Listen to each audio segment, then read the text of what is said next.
Welcome, ladies and gentlemen, to the Aeropodium APTN Engine Leasing and Management virtual conference. My apologies, I'm actually in Frankfurt Airport traveling between terminals at the moment.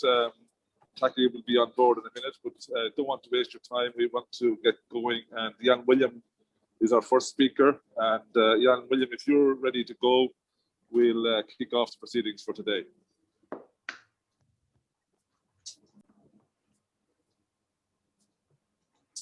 Can I kick off? Yes, go ahead. So you want to share your screen?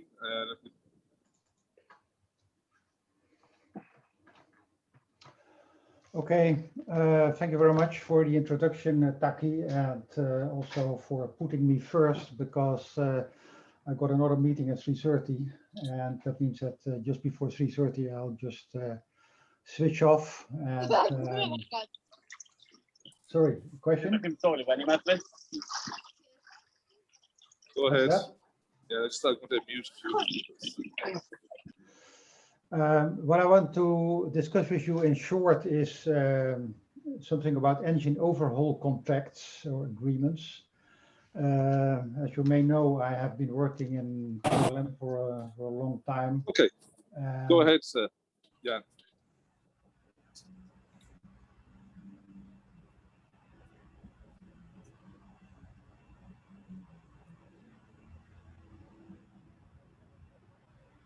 Can you hear me? Yes, we can indeed. Yeah, go ahead. Okay. I did a lot with engine overhaul contract or agreements in KLM.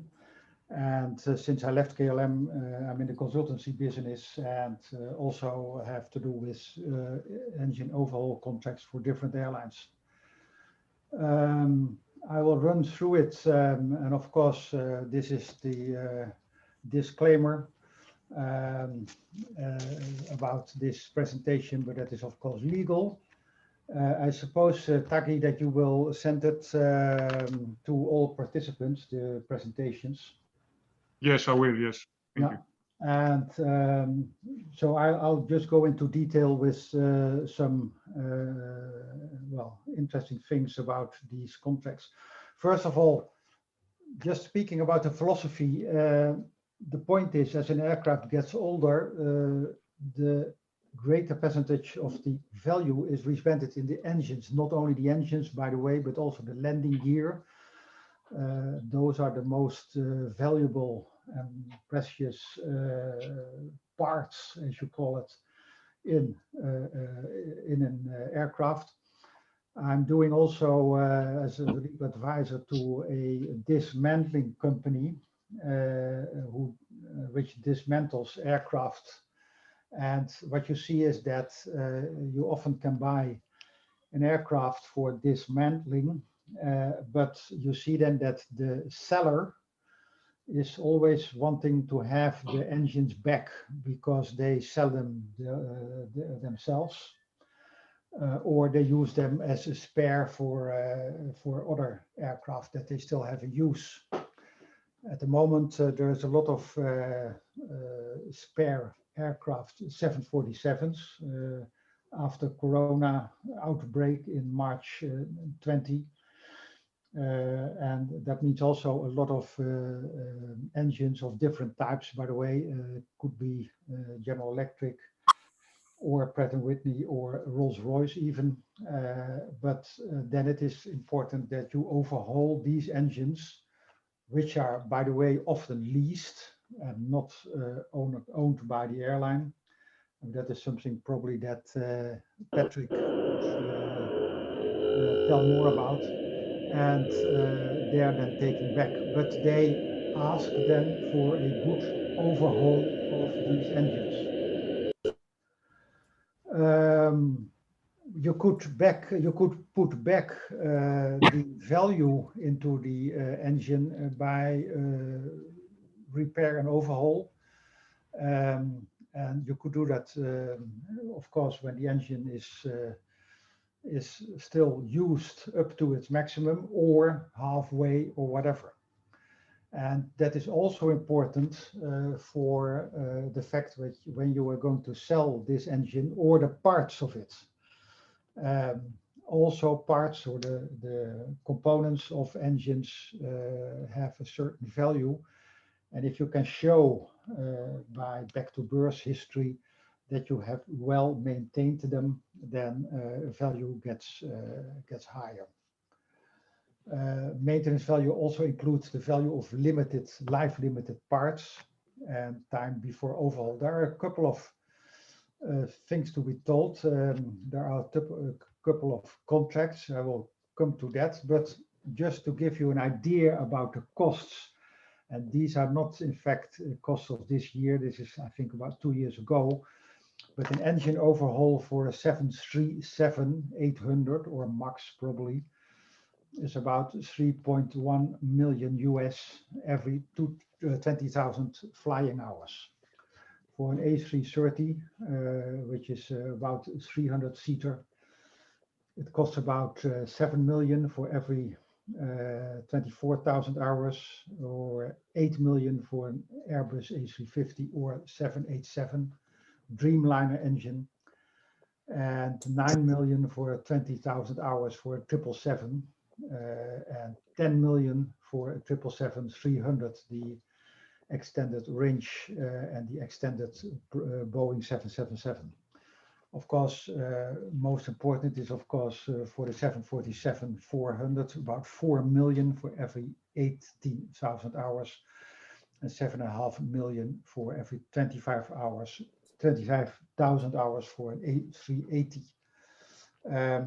You now see that most airlines get rid of their 747s, and there was, of course, a discussion whether the A380 should also leave the airways, but you see them coming back now. But a couple of airlines think about getting rid of them, even British Airways, as I understood, but also Lufthansa, for instance. Lufthansa also got rid of a number of 747s, the older 747s.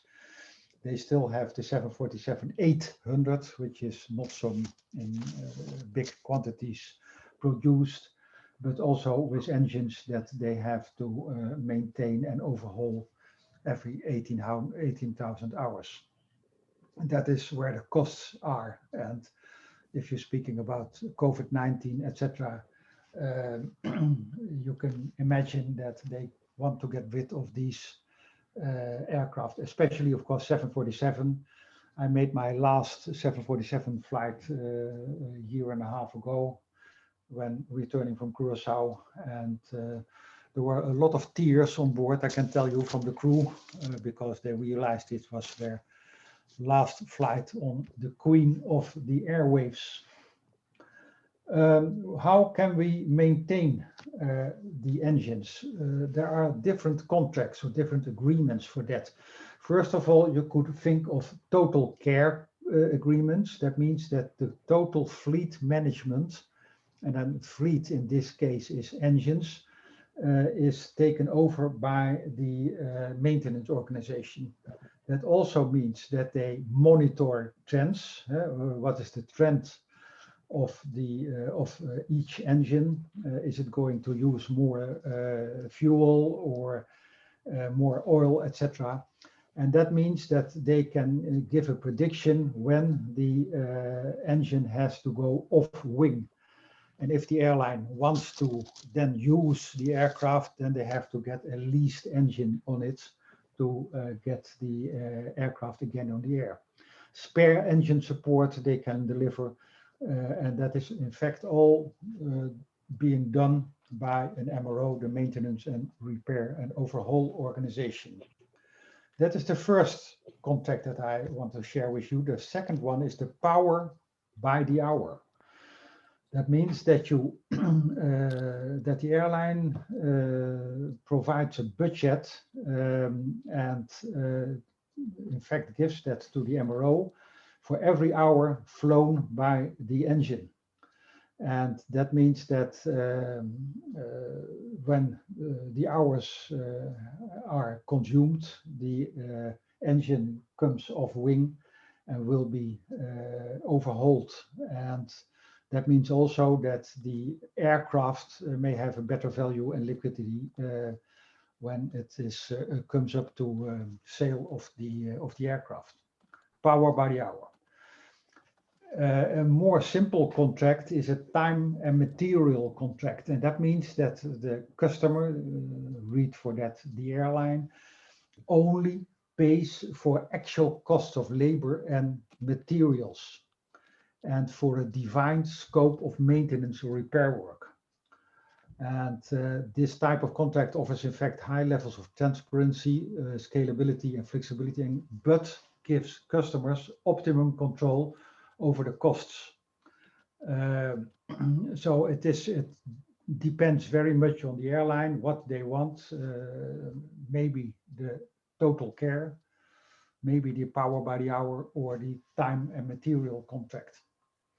The operator in the time and material contract will place an order for repair under a sort of general agreement with fixed terms and conditions, or conclude an individual contract. I must say that my experience is that a general agreement with fixed terms and conditions is very difficult.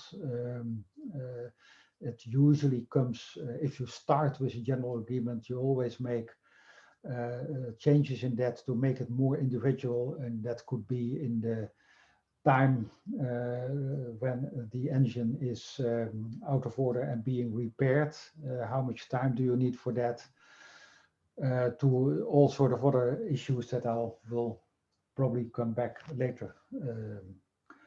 So for us as lawyers, I should say this is an interesting time contract, and time and material contract. It needs also a lot of discussion, and also gives you the possibility and even the must to be very detailed to conclude such a contract. That means also that for each engine, a very detailed work scope is defined. Also, an incoming inspection, and before that even, there could be an inspection on site. So that means that the aircraft is still flying, but then you ask the airline, can have a walk around and see how the engine looks, and when it is laying over at a certain airport before it comes to the shop, to the MRO shop. Then at the MRO shop, at the maintenance shop, there comes an incoming inspection, and then you draw up a cost estimate.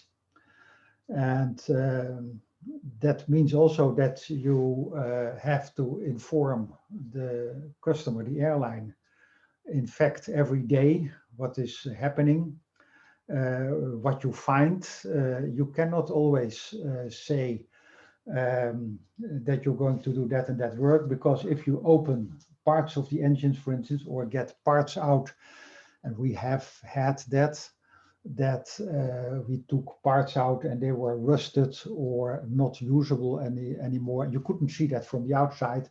That means extra work. We even had in KLM that when parts of the engines were opened, we found that there were parts or components that were that way, for instance, rusted or not usable anymore, that we had to get new parts or components from the engine producer, for instance, General Electric, and that takes time, because you are then dependent on the producer of the engine.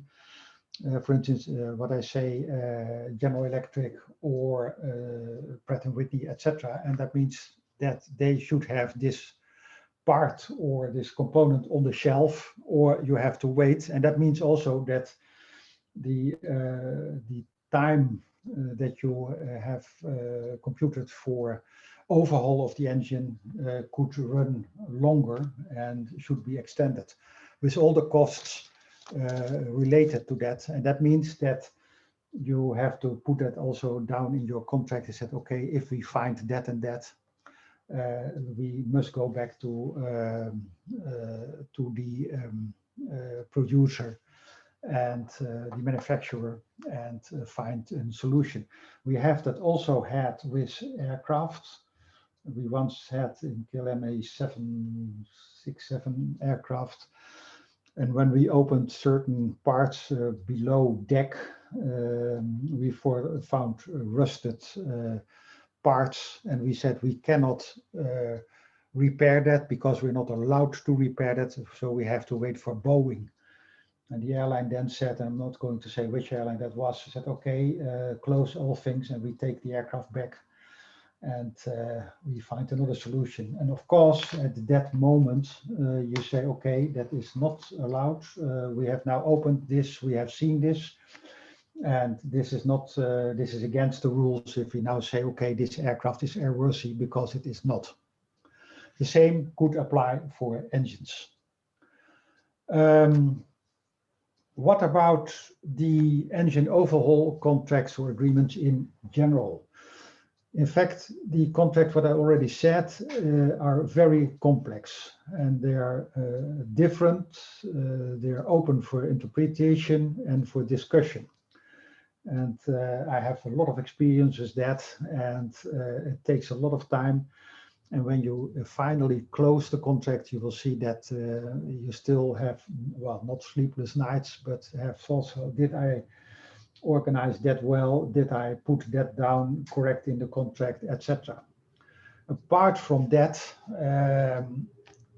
aviation regulations, they are very complex.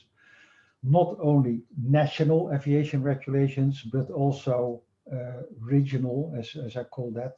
For instance, FAA and EASA are the most common ones for regions.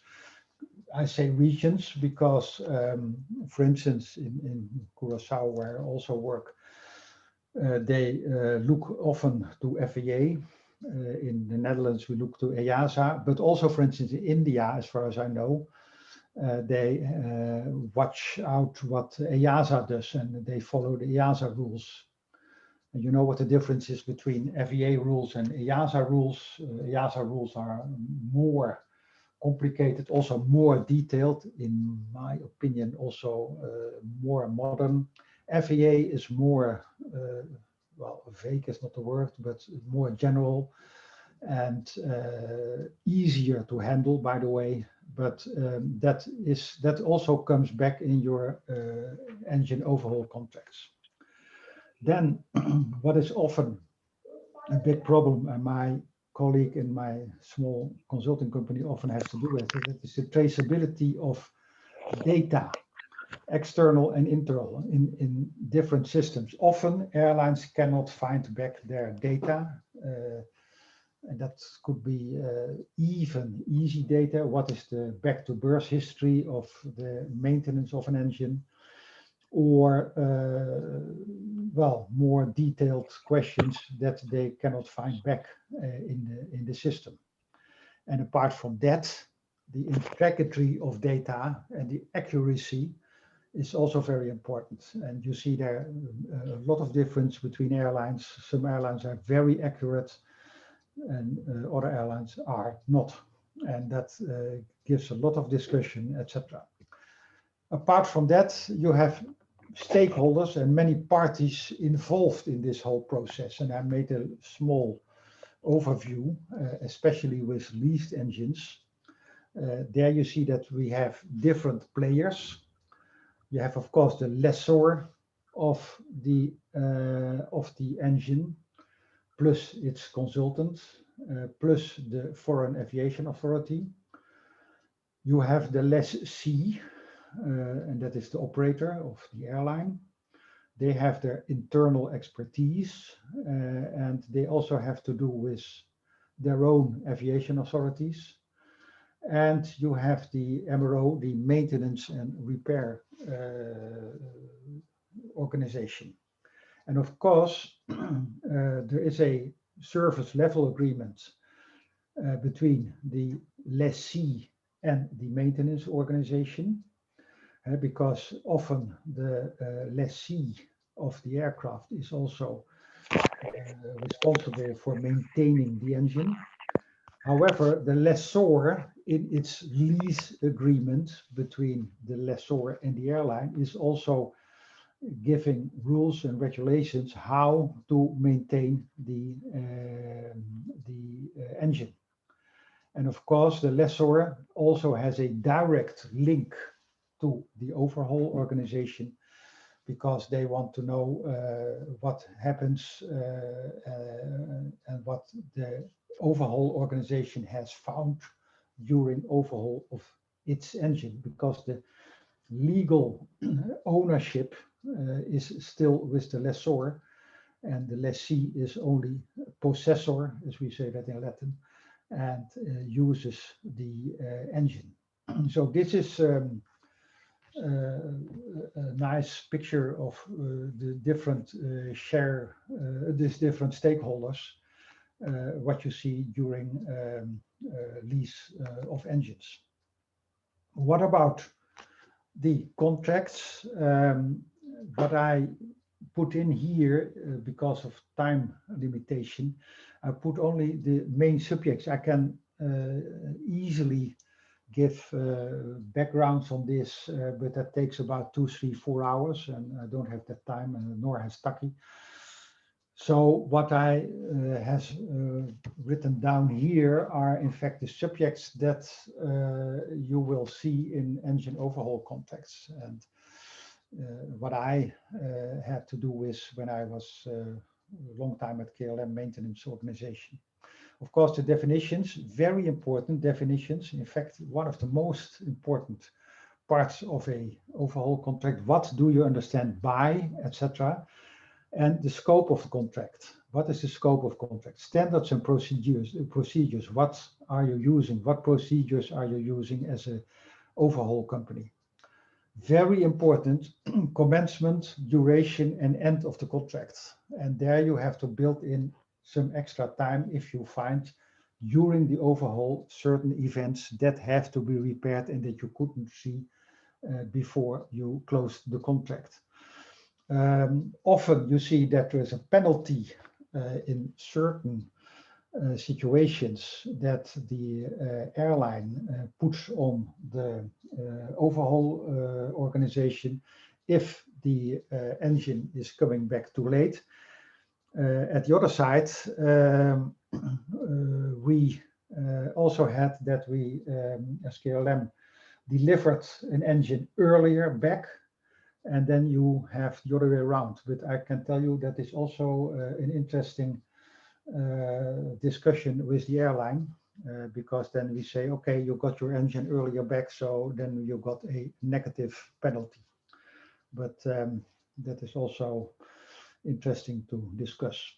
Very important out of the legal point of view is ADs and SBs, aeronautical directives. You have to do that. That is issued, these are issued by the authorities. And SBs, service bulletins, which are issued by the manufacturer of the engine or of parts of the engine.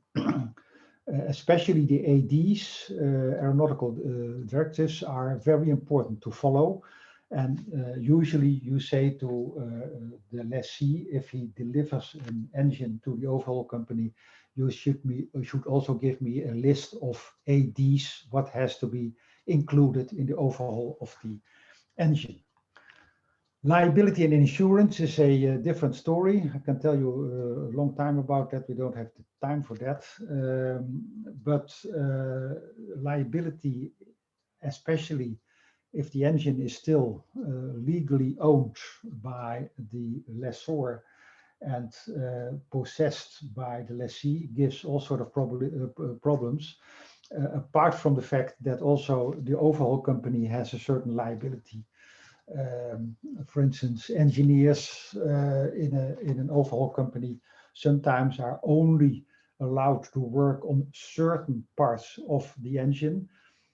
You know probably that they work with dirty fingerprints, and if they detect that an engineer has worked on a part of the engine where he was not allowed to work on, and something goes wrong later, then there exists a certain liability for the overhaul organization.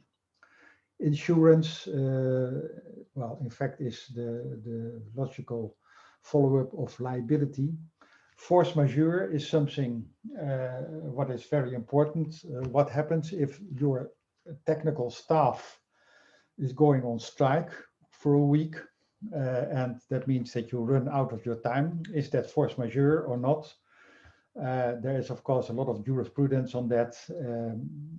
The same on delay. Why is there delay? Well, I gave you already a couple of examples, things that you couldn't see before closing the contract because you couldn't see that because it was inside the engine. Very important also is subcontracting. Usually you cannot do all the work on the engine or on the aircraft yourself.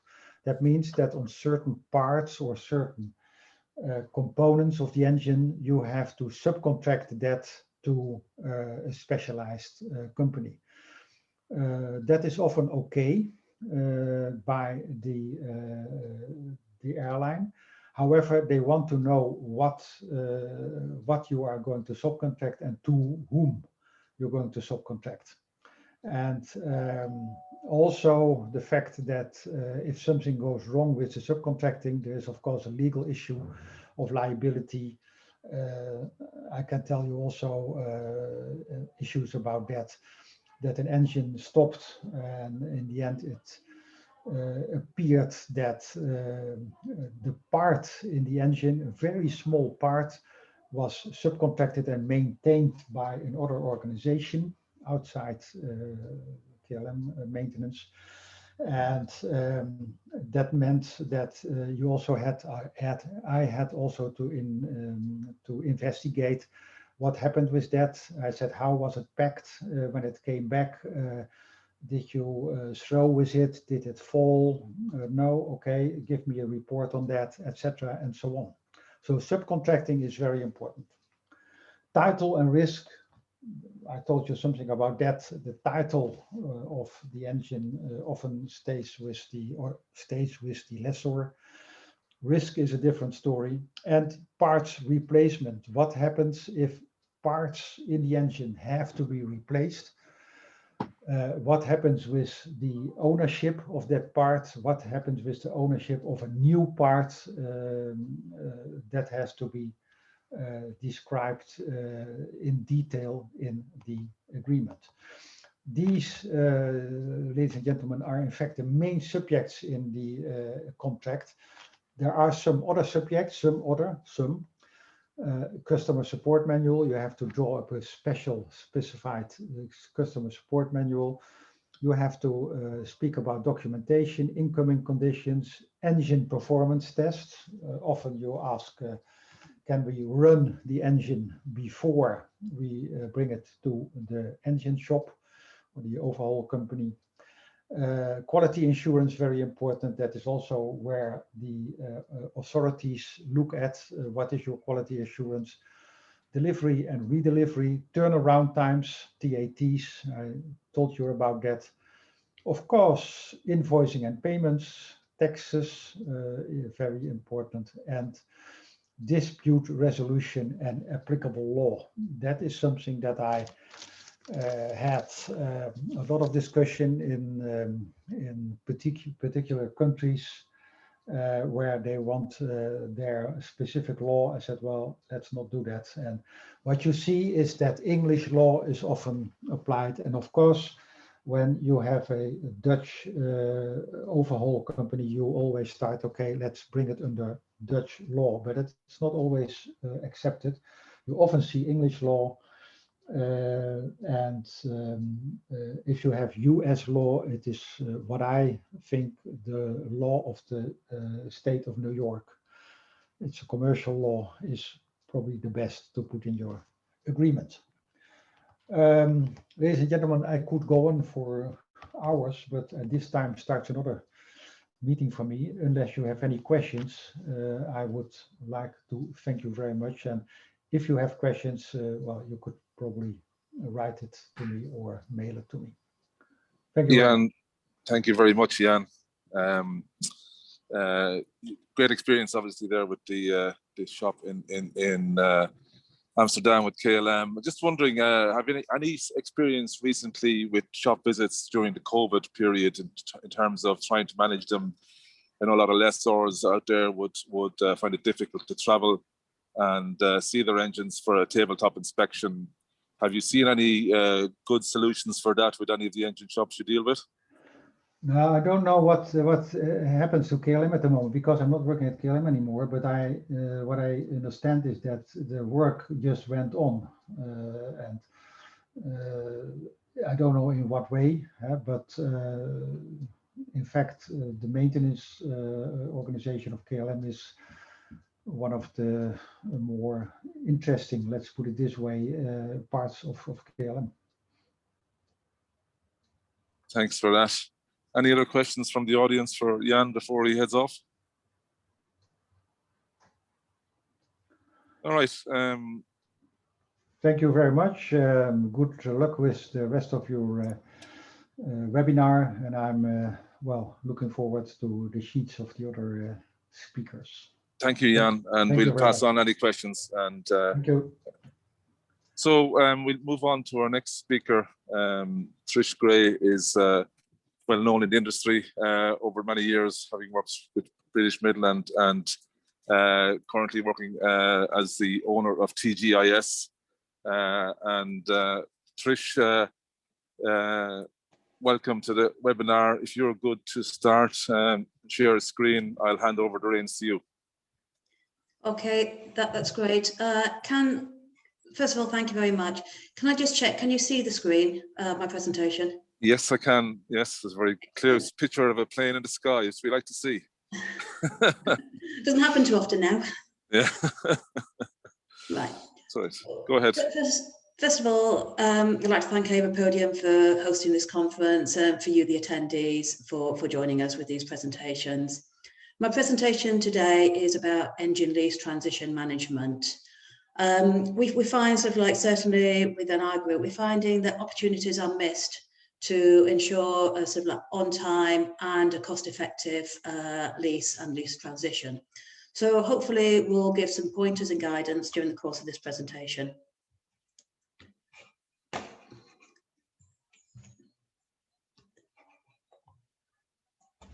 Right, firstly, my name is Trish Gray. I'm the MD and co-founder of TGIS Aviation, as Alan's already explained. I've been in the industry far too many years. I've got more than 38 years experience on engines. Now, who are TGIS? We're a global engine and aircraft consultancy. We provide asset management services for both the lessors and the airlines. Now, within our group, we have an engine management specialist, a small team of engine specialists, and I myself am an expert witness. So the keys to a smooth transition. Well, first and foremost, it is close coordination between the lessors and operators. If you can maintain a good relationship, then it always will help at the end when it becomes sort of like potentially contentious during the final throes of a redelivery. The other thing to do is know and understand your contract. If you don't understand it, then it's very easy to make a mistake during various processes and at the redelivery. But first and foremost, we believe the most important thing is planning. So when do you start?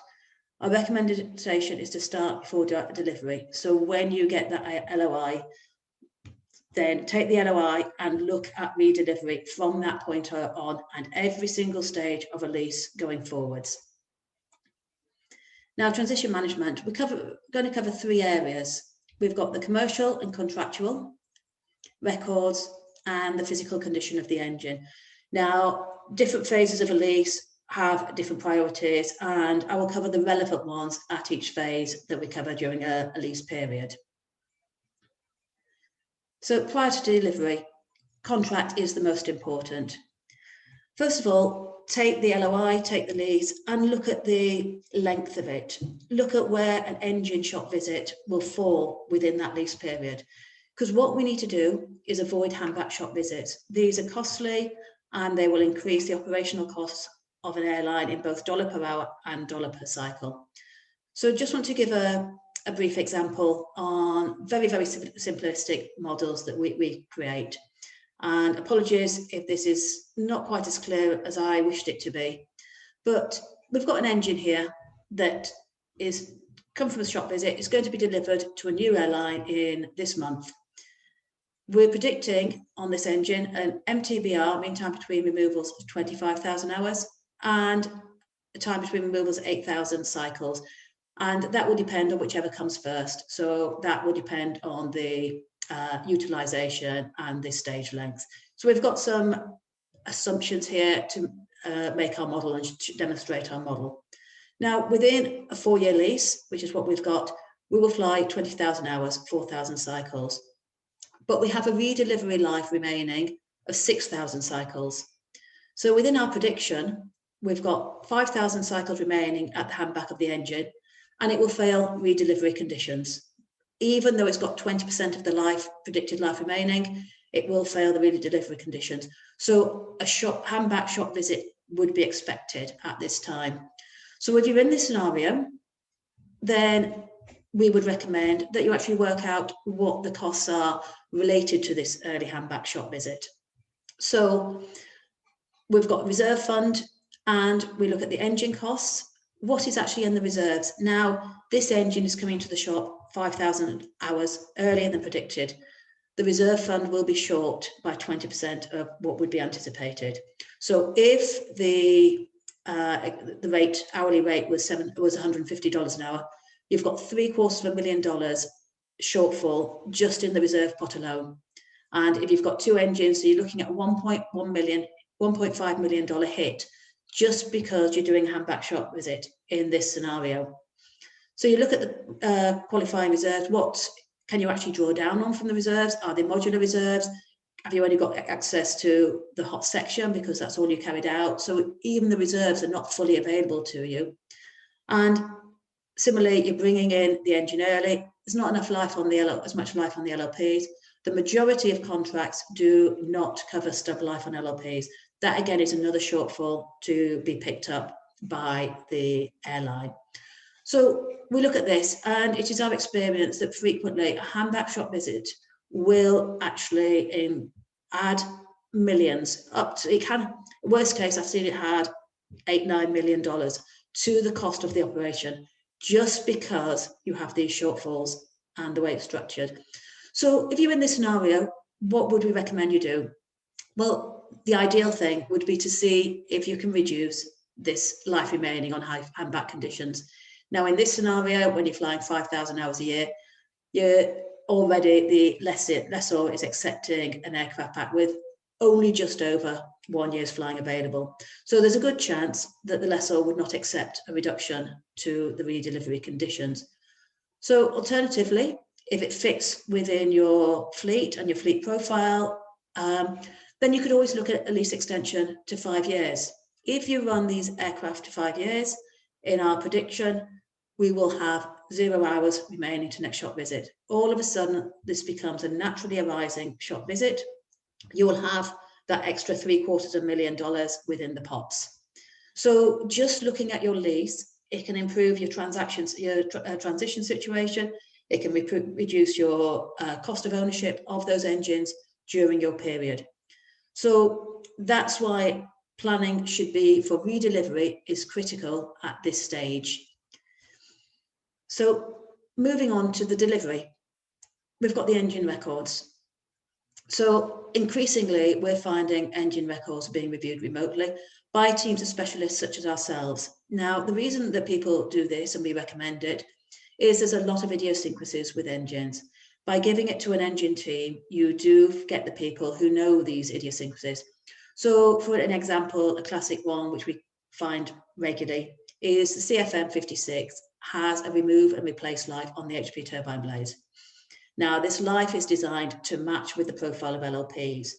But if an airline puts in blades, repaired HPT blades, with a remove and replace life shorter than the lowest life LLP, then that airline runs the risk of having a higher risk of having an engine HPT blade failure during that course of operation.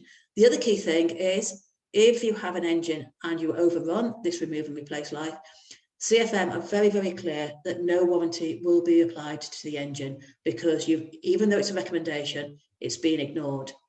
So if you're taking an aircraft or an engine with blades less than the LLP life, then this is the time to raise them. This is the time to raise it, ask for compensation, ask for the HPT blades to be replaced, because once you accept that engine, once you accept that aircraft, that now becomes your liability.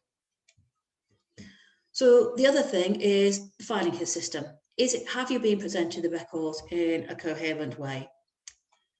This is a sample data from industry-wide database that is used. I think many of you may even recognize the database it comes from. It's organized, it's in a chronological order because it's in date order. But what we've got here is you've got SBs, ADs, mixed amongst shop visit records, technical variances for a Rolls-Royce engine. And it's quite difficult to pull out the data you need for a delivery. So the consultant taking this on would have to look at pretty much most of these documents in order to establish what is relevant and what is not relevant and what's airworthiness related. And it takes time. It takes quite a bit of time. Yeah, Agatha. So our recommendation, and we're not unique in this, increasingly you will find that records are taken from these data softwares and they're put into a more coherent folder and filing system. So this is the one that we use, but you'll see many different others throughout the industry and with airlines. So what we do is we'll take that data from the overall database and we will separate it out. So within the AD, what you should do is take the initial AD status, every single AD status that's ever been issued against that engine, so be it from the shop visit, be it from previous transitions, and put them together. So this now is arranged in life of engines. If for any reason we don't have an AD, we don't have the lives, then we put it in, but we put the date that it's associated with afterwards. We do the same thing with the LLP history and with the shop visits. Now, within the LLP's history, within the LLP back to birth, then what you should be doing is taking every individual back to birth. And even though there's a commonality amongst batches of LLPs, create an individual one for each folder individually. Now, the reason we'd recommend this is, say the engine goes into the shop and you would exchange an LLP. When you've got the LLP, you've got the back to birth ready and available to pass over to the MRO for the exchange. So again, it just makes life simple. The other things we recommend within these folder systems, fan blade mapping. So you've got the latest fan blade mapping, have a bird strike, immediately accessible. HPT blade lives, service bulletin comes out and it's related to HPT blades. You've got this very, very easily accessible and accessible to the whole of the organization. So we do get, when you're taking delivery of an aircraft, you do get historical non-airworthiness documents that are not available. So maybe a non-instant statement from an airline that no longer exists, that's 10 years old. Maybe it's the accessory certs for a unit that's been changed, and you're willing to accept it without the accessory cert as long as you are not required to produce it when you do the redelivery. So in this case, then what we recommend is you put these documents that have not been provided, you put them into the exceptions list when you sign for delivery of the aircraft. That will mean that the next, when the vessel takes it back and the consultant is reviewing these records, you do not need to provide that document because it's on record that it was not provided to you. So again, by doing simple things such as this, highlighting all the missing documents, it again eases the redelivery process. During the shop visit, you may have one or two shop, during the lease, you may have one or two shop visits. the most important one is the final one before redelivery. So from a commercial point of view, this comes back to the relationship between the lessors and the airlines. When you've got a work scope, send the work scope to the lessor for approval.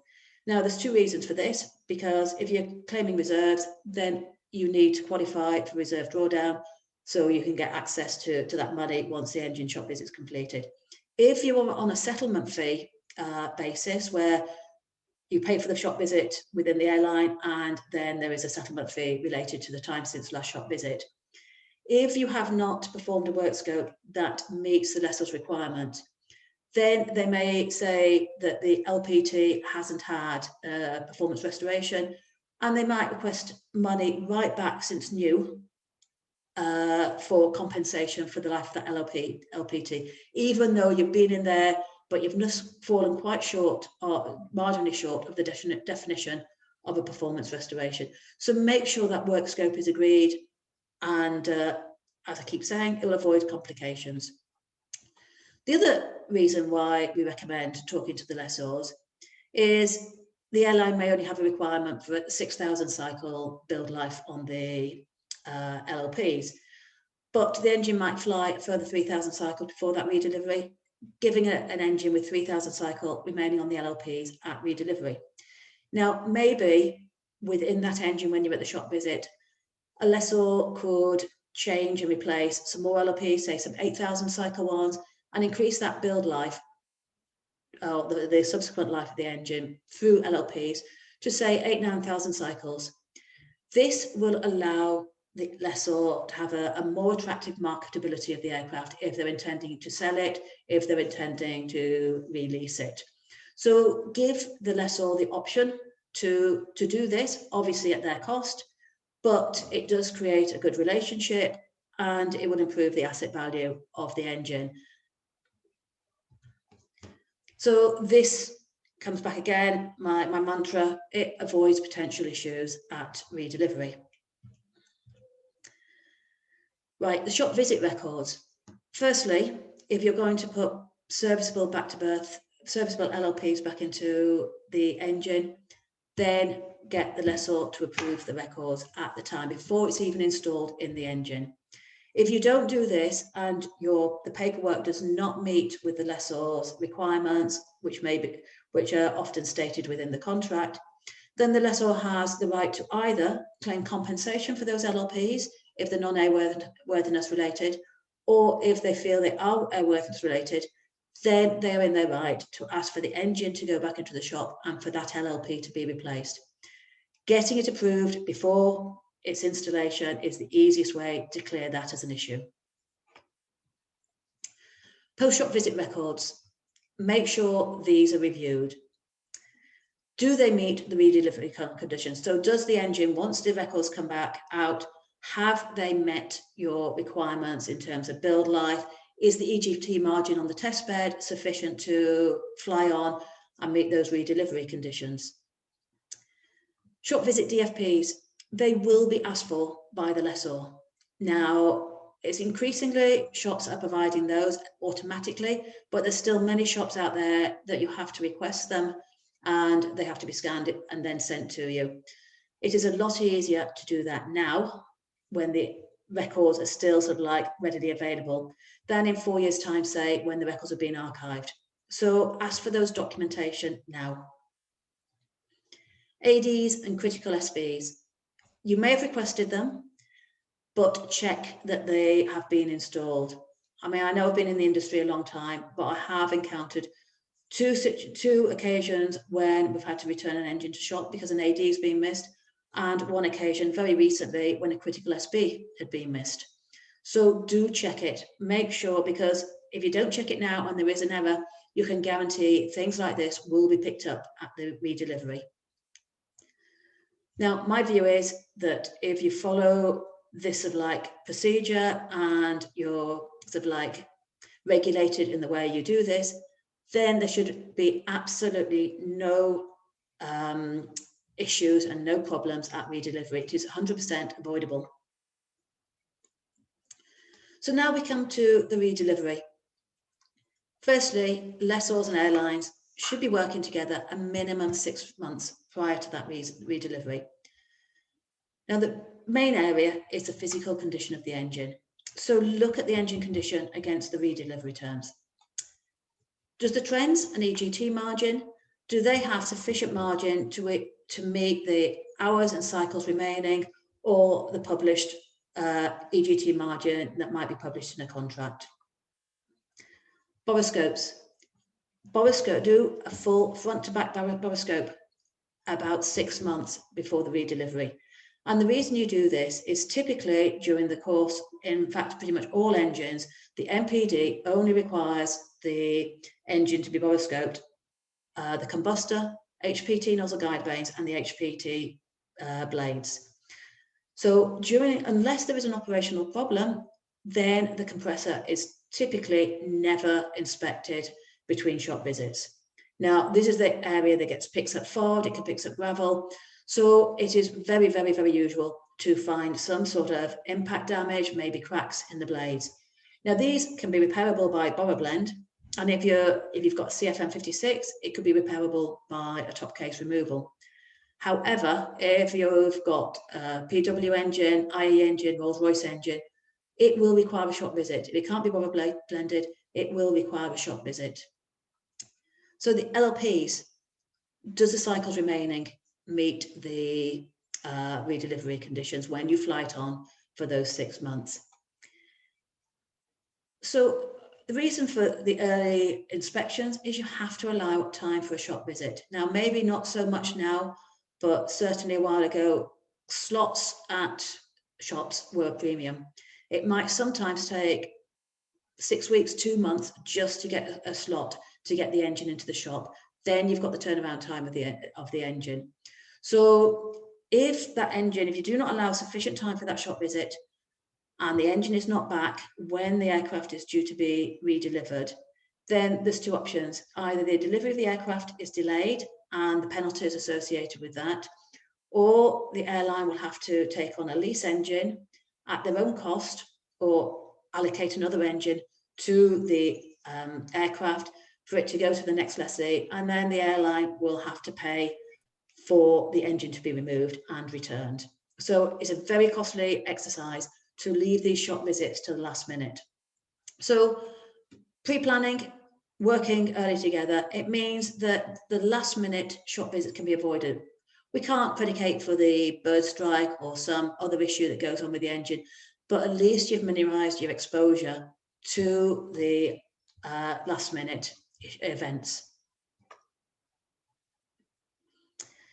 Commercially, so what happens if you've done the above and you've found that you have failed redelivery conditions?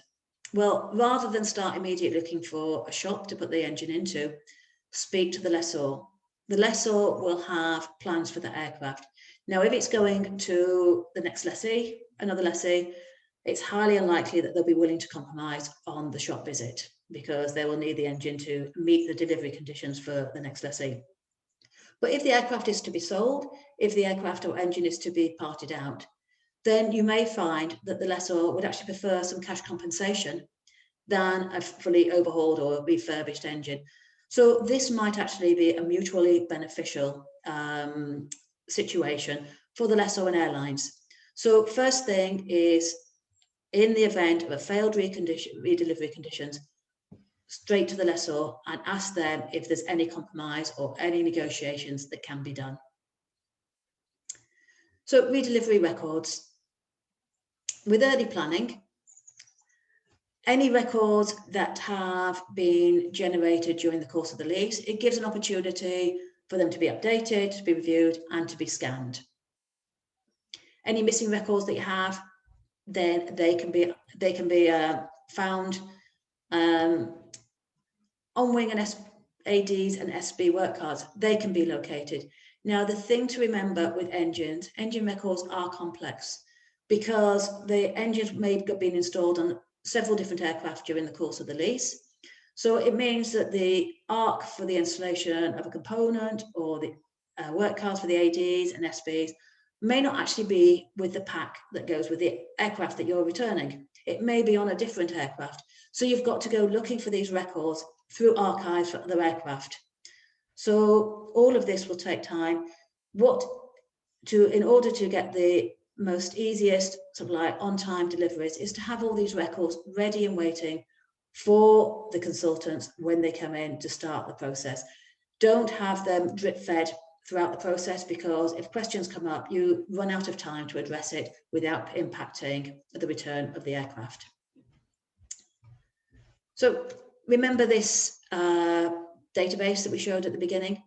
Now, if you accepted the aircraft based on this database and you did no sorting out of records, the lessor, when they take the aircraft back, their consultant will have to go through and pick out, once again, all the records that are relevant. So it's a duplication of what was done at the delivery, that was done by yourselves at the delivery, has to be done again by the lessor's consultants. If, on the other hand, you had structured them in a way like this, then all that would be required is, in the AD history, is adding the AD shop visit list and the final AD status, and updating any DFPs that had been carried out.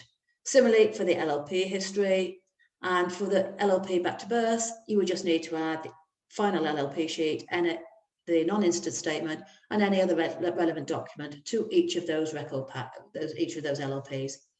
Now, if you had taken the shop visit history and the shop visit records and sorted them and got everything you need after the shop visit, this should be complete. The shop visit history should be complete, and there should be nothing more that you need to do. So, in summary, smooth transition management relies on, throughout the lease, good communication between the lessors and the operators. Understanding the contract and the implications of, or the requirements that the contract impose when it comes to shop visits and the redelivery. And last of all, it's never too early to plan. So anyway, thank you for listening to me. And if you've got any questions, more than happy to answer them. And if you've got any challenges or any issues with engines within your fleet, then please do not hesitate to contact me on any of these contact details. And thank you very much. Trish, thank you very much for that very interesting presentation and your insights into the engine shop visit management for leased aircraft and leased engines especially. I'd like to ask the audience if there's any questions out there for Trish on that particular topic. First of all, I'll just start off. Maybe I'll ask the same question I asked the last time. Any experience dealing with shop visits during the COVID crisis, Trish, and trying to manage them remotely? We have. We've had a couple of engines in Singapore, and it does place an increased burden. The biggest difficulty I've got at the moment is we've completed an engine during the non-COVID period, and we're doing an invoice review. And just the fact that we cannot do a physical scrap review has complicated the invoice reconciliation considerably, because all you've got is a piece of paper to say, yes, it was scrapped. So the fact that you can't do a strip inspection on site and the fact that you can't do a scrap review on site has impacted us on the way we manage it. And it lengthens the process because the communication then becomes critical. Okay, interesting to know. Yeah, I've seen a couple of solutions where there are some shops that produce a video channel to see the parts in dirty condition at table inspection. It's good, but not ideal, because you don't get to see the parts that you might want to see yourself. But at least they're trying, I'd have to say. No, absolutely. Yeah. Any other questions for Trish there from the audience? Okay. Thank you, Trish, once again for supporting the Aeropodium conference. And before we move on to the next speaker, I just want to mention some of the sponsors of the Aeropodium event. And maybe to start off with Aeromutu Aviation Services, we have Cengiz, I think, online. Cengiz, you want to say a quick few words? Hi. Yes. Thank you very much. and it's again good to participate this session. It's a very interesting subject, and I'm happy to support the Aeropodium webinars and also the future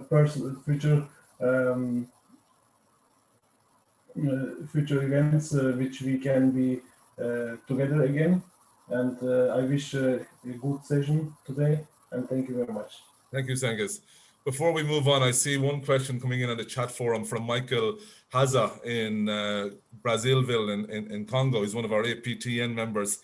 And Michael is asking, is it advised that the operator send along the engine a technical person to monitor the overhaul of the workshop in order to avoid ADs or critical SBs being forgotten? I presume the answer to that is yes, it is very much advisable that you have somebody on site to monitor those items at an engine shop visit. I know from my own experience working in the Lufthansa engine shop, if an engine comes into the shop without any customer involvement, you know, it will be produced to a very highest quality and standard, but it's good to get the feedback from the rep, from the airline as well during the process. So yeah, it is critical to somebody from the customer on board. Thank you, Michael, for that. Okay, on that note, we'll move on to our next speaker. We have Patrick Hohnbier is going to talk to us about topical legal issues and court cases regarding the finance and lease of aircraft engines. Patrick, over to you. And we have your first slide on screen here, which is good. Yes. Can you hear me, Alan, please? Indeed, Patrick. Yes, go ahead. Okay. I'm very sorry that I put on my slides first, but as you know very well, you know, it's the first time I'm handling turning my slides, and I was afraid that I would do something wrong. So this is a novelty for me. And I hope I can now turn my slides. Oh, yes, I can. So thank you, Alan, for the introduction. Indeed, my name is Patrick. I'm located right now in Amsterdam. I am a lawyer. I'm of counsel at Rep Law, a law firm which is located in various parts of the Kingdom of the Netherlands. And in addition, I am a professor of law, and my course is called International Aviation Financing and Leasing Laws. And I am quite delighted that my university, the University of Mississippi School of Law, is providing for a Master of Laws in Air and Space Law, but it is the only academic institution in the world that is providing for my course, International Aviation Financing and Leasing Laws, the way it is done at my law school. So I'm very happy that my university is giving me this opportunity. Now, my topic today is based on the following. Surely most of you know is that aircraft engines are extremely expensive. I don't think any of the previous speakers has been saying how much, but that varies, of course. But we all know that they are very, very expensive. But in addition to that, they are most mobile. They are extremely, extremely mobile. And we have seen today, Trish and Jan Willem, previous speakers, that the engines are often, and you can see that now, are taken off the airframe for repair. That's what they have discussed. But we all know also that they are taken off because, yeah, they have not only for maintenance, repair, overhaul situations, but also, yeah, let's say there are technical problems unexpectedly arising, they are also taken off. So for that very reason, yeah, engines are extremely mobile. And the question has been a little mentioned by Jan Willem, the first speaker, about title. Who owns an engine? after this is happening, or when an engine is taken off, or when it is putting back on that same airframe, or whatever happens, who owns an engine? That is the question which is until today a major discussion worldwide.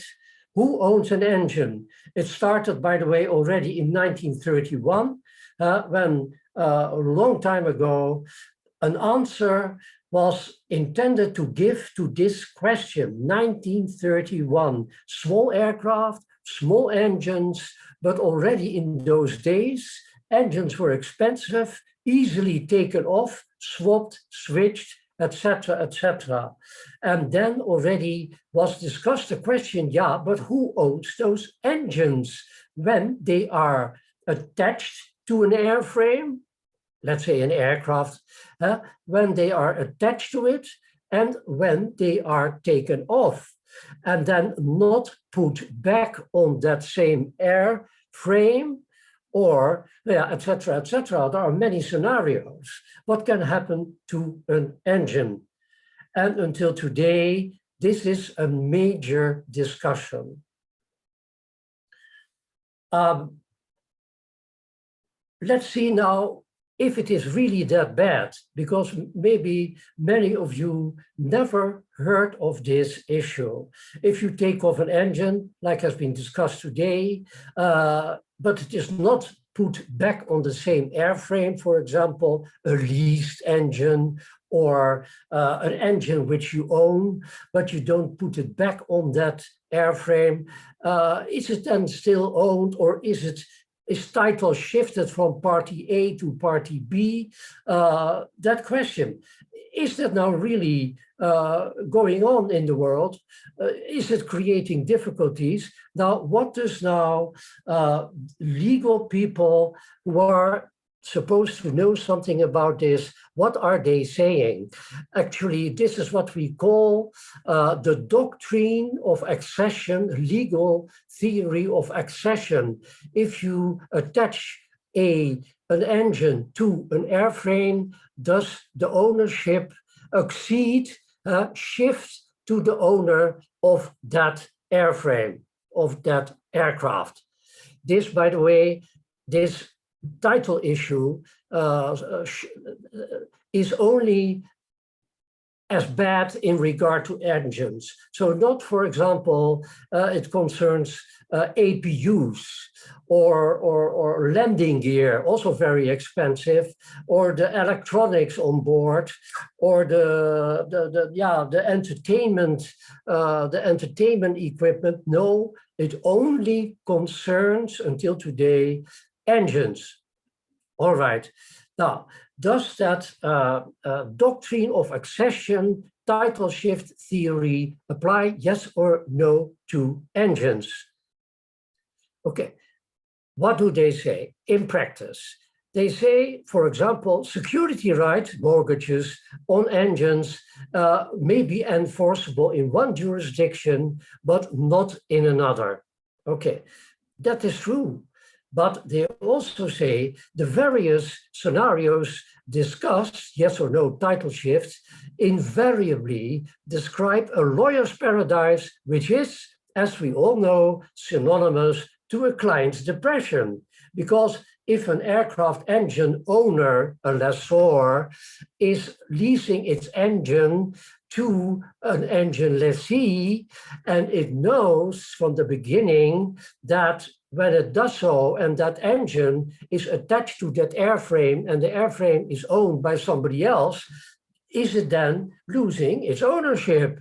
Or the bank that has a mortgage in that engine, or a pledge, or whatever security interest, and that engine is attached to another airframe or to an airframe, does it then lose its mortgage, its security right? The bank is not getting its money anymore. Well, somebody has said this issue is, of course, to the client's depression, and also it is, for lawyers, it is a paradise. because the lawyers are not cheap, as most of you will know, and certainly not in certain countries. Now, key problem is that nobody knows, in the sense that there are different views in the Netherlands, in Denmark, in other countries. They will say, you know, for example, KLM, Jan Willem has been working, remember, 30 years or so at KLM. KLM will these days still say, you know what, until today, for example, KLM aircraft is approaching Los Angeles airport, and that very moment when it is approaching the airport, one of its engines is dropping off, and then, yeah, it is still able to land, and this happened in the past one time. I know it because at that time I used to live in Los Angeles, so I remember very distinctly. Then it will need another engine, and it will maybe get an engine from an engine pool with which it has entered into with other airlines, and from that engine pool it will obtain another engine. It will be attached to that certain, it was a Boeing 747 aircraft. Then KLM's view is, I don't care whose engine that is, do I lease it, do I just borrow it, whatever, now it is mine. And it doesn't matter wherever it happens all over the world, I don't care, is it in the Netherlands, is it in Los Angeles, wherever it is, thank you very much, that engine is now mine, and no longer the owner of the engine owns that engine, assuming that KLM owns that airframe, okay? You see. Now, is it yes or no, forming an integral part once attached, and it doesn't matter where that happens. That view is supported by some, but that is a minority. Nevertheless, it is hindering aircraft engine leasing, financing, aircraft leasing, because also the owner of the airframe wishes to know whether it is owning those engines or whether they are taken off and they are starting to be attached to other aircraft, whether the owner of that certain aircraft engine remains the owner of that engine. You see, very confusing. Now, in the Netherlands, KLM says, yes, the engine is now ours, okay? The same kind of view has been supported in countries like Denmark and other countries. Okay. Now, that debate, as you can see, bottom line, is still going on, and nobody likes it. What do therefore now aircraft lessors, engine lessors, what do they say? What do they believe? Now, in their financial documentation, because also aircraft engine lessors and aircraft engine financiers who finance the lessors of the engines, yeah, they want to know what is what exactly. You understand? So they have to understand, they have to inform their stakeholders, their investors, what is happening with their fleet. What does their fleet consist of? How many aircraft, how many airframes, how many engines? And they see this as a high priority risk. So in their financial statements, you will see like GCAS, AirCap, Willis Lease, Engine Lease, etc. They will write down explicitly countries, the third line, whose scores follow this interpretation of accession, include Finland, Greece, Netherlands, Jamaica, Sweden, Turkey, Denmark, etc., etc. So those are considered to be high-risk countries. The question raises, is that correct or is it not correct? I argue and I submit it is incorrect incorrect, incorrect. Nevertheless, it goes around and around. How did it, by the way, start, this issue?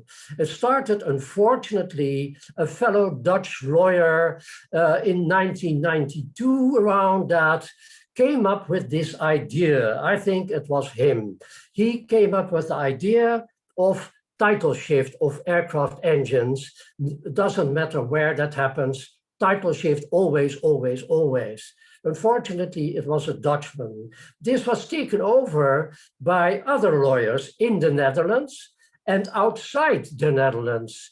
And therefore, whenever one discusses until today who owns an engine, the name of the Netherlands in Europe, where I'm located, Amsterdam, pops up. They always refer to the Netherlands as, yeah, the wicked country where that happens. And I keep telling everybody, no, our law doesn't say so. And international law for sure doesn't say so, in Denmark applicable and in the Netherlands, but it keeps on going and going. If you would look at law firms and at their websites, then you will see when they talk about engines shifting, that they refer always explicitly to the Netherlands. Now, I don't like it, but you can also see that in Denmark, there were court cases about aircraft engines. There was a company, an airline called Somber Sterling, not that long ago, several court cases, 2013, 2015. And there, this issue did arise in regard to about what, 6, 7, whatever, aircraft engines that were leased. And the airline went bankrupt, and the issue did arise, yeah, who owns those engines? Are they now falling in the bankruptcy estate, or are they not? Now, of course, the bankruptcy receiver said, yeah, hey, they are ours. They fall in the bankruptcy estate. But the aircraft lessors didn't like that, and they told me, yeah, it is a small world. It was a nightmare that those court cases were nightmares. Legal representation in Denmark, they said it was a horrible, and the court in Denmark ruled in a most arbitrary way. Basically what it said was, you know what, if an aircraft is already attached to an airframe for 6 months, then title shifts. And if it is less than 6 months, it doesn't shift. Now, yeah, what kind of a arbitrary ruling is this? They wanted to go to the Supreme Court of Denmark, but because of all kinds of issues in Denmark, they could not reach the Supreme Court. So in Denmark, it is still not always clear, always, is an engine, yes or no, now attached? And I mean, is it attached or not? And is it then a part of that airframe or not? Now, other organizations are also not happy with it. Now, what do international conventions say? This convention is called the Geneva Convention. It is an older one, but it is an ICAO convention. Right after World War II in Geneva, it was realized. And basically, what that it is called the Convention on the International Recognition of Rights, mortgages, etc., in aircraft. Okay, it recognizes certain rights that have been created in an aircraft. And what is then now an aircraft under this treaty?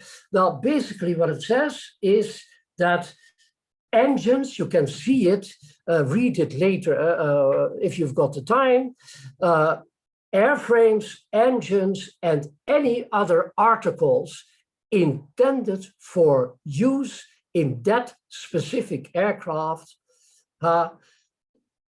they are viewed as parts of that aircraft.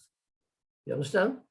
But therefore, the question is raised when, or if at all, ever today, 2021, are engines ever intended for use in one aircraft. Now, obviously not. Obviously not, because what Jan Willem said and Trish said, those engines are often taken off for various purposes, or they have to be taken off because, yeah, there's some kind of emergency, there's a kind of a problem, and they are not put back because within the fleet of the airline, they are interchanged, but also pooled with other airlines. So often they will not be attached back on the same airplane anymore. So the general view is that aircraft engines are never intended to be used only on one aircraft. That's the general view. All right, okay.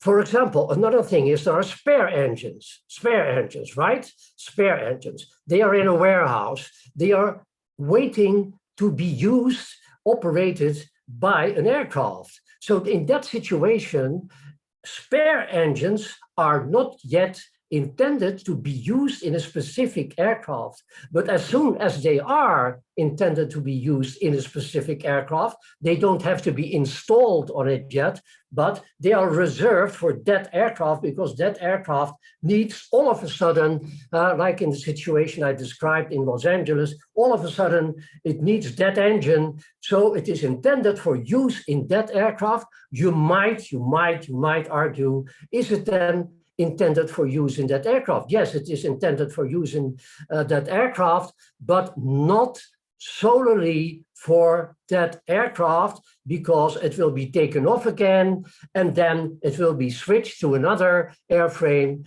And then the question arises, if that situation would be right, if title would shift ownership, then the argument may arise that somebody says, you know what, one aircraft engine is attached, so title shifts. It is taken off and replaced. But then the ownership of that aircraft engine, which is taken off, remains with the owner of the aircraft. And then a second engine is attached. So if you get my drift, the owner of the airframe of the aircraft is now the owner of the first engine, of the second engine, which is taken off and replaced by a third engine. So a whole row of engines will be owned now all of a sudden by the owner of that single airframe. And you can imagine that is not good for business. Now, one more thing, ladies and gentlemen, this is another treaty. There are treaties covering aircraft financing and leasing, okay? And they intend, that is their main goal and sphere of application, to facilitate aircraft financing, to facilitate engines leasing, and not to make it more difficult. So as soon as you start interpreting international treaties which have been adopted by the first treaty, Geneva Convention, 85 countries, this treaty already by 80 countries today. As soon as you start interpreting a treaty, any treaty, which makes it more difficult than it facilitates, then you are wrong, because the treaty is there to make it easier, not to make it bad for the industry. And this situation is, as I keep telling you, making it bad for the industry at large, worldwide. Now, so this is the second treaty, a newer one, 2001, and that clearly says, now clearly endorses the view that aircraft engines never are, whether they are attached or not attached to an airframe, that the title of it, that the ownership of it will never change, it will never shift. So the doctrine of accession is not applicable. However, you understand this aircraft finance treaty, lease treaty, is not adopted by every country yet.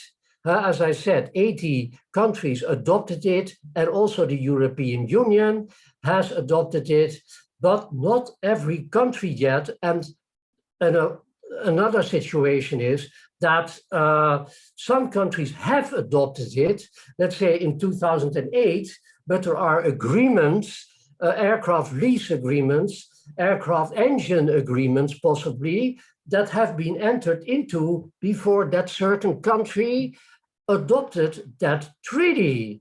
So there's still the question arises then, is that certain aircraft engine now owned by party A or party B or party C? To come back to my country, because that is where the whole trouble started, as I told you. Now, in my country, I can assure you, and I hope that in the future, this whole debate and finger pointing at the Netherlands, my country, will end one day. In my country, a court of appeals has already said there is no title shift to aircraft engines. And similar rulings you can find by the Supreme Court. And therefore, the answer is no. But still, it goes around and around, and some law firms, KLM also, lawyers keep saying, oh yes, title shift. But the odd thing is that when this case did arise in 2002, Court of Appeals, KLM did write a letter to the court to endorse the view of the party, the aircraft lessor, that was the legal department of KLM at that time, 2002. It said no accession. And that would be very bad for the industry at large, if that would be the case, and so on and so on. Nevertheless, unfortunately, as I said until today, the legal department keeps at the same time saying, yes, aircraft engine shifts wherever, whenever, etc. Very, very strange. Now, yeah, as I said, the Supreme Court in my country endorsed the common legal opinion worldwide that aircraft engines are not intended for use in one airframe. Another thing is about my country. We've got a system here, we've got courts, right? Lower courts who address questions like this, who address a question like this. And it is their job. And the courts in the Netherlands have a little working group existing of judges of certain courts who write every year a syllabus which is made for them to use it whenever questions arise like this. If a question would arise again in our court, okay, you would go to court. Is there a title shift or not? You already know in advance, because it is written down every year and every year, quoting the Court of Appeals, which I just mentioned, it is written down every year, no title shift. Now, yeah, then I ask you and all people in the world, why would you ever start a case in my country, and I would argue submit the same in other countries which have adopted that older treaty, Geneva Convention 1948, or the newer one, 2001, why would you go to court in the Netherlands when you already know that the court will say, no, there is no title shift? But as I said, you can consult foreign websites of law firms, ours, and they keep bringing it up. There is a dispute, or they will say, yes, there is a title shift. And if they are very wise, they will say, no, there is no title shift. Now, this is about what I wanted to say, Alan. I hope that I'm on time. Thank you very much. I would like to say one more time that my firm is the only team that exclusively focuses on aviation law in all the territorial units of the Kingdom of the Netherlands and worldwide. So not only in European Netherlands, where I'm located, but also in other parts like in the Caribbean.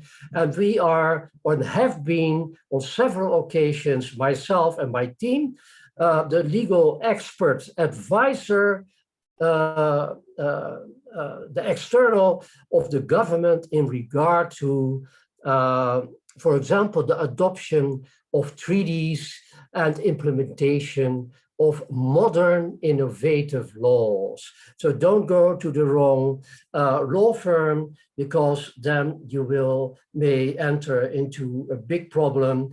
And as I said, a lawyer's paradise, but it may not be, it may be your nightmare. Well, thank you very much. Thank you, Alan. Thank you, Patrick. That was a very informative discussion on the whole area of... I cannot hear you, Alan, but that may be me. I hope you all could hear me. I think I'm okay. I mean,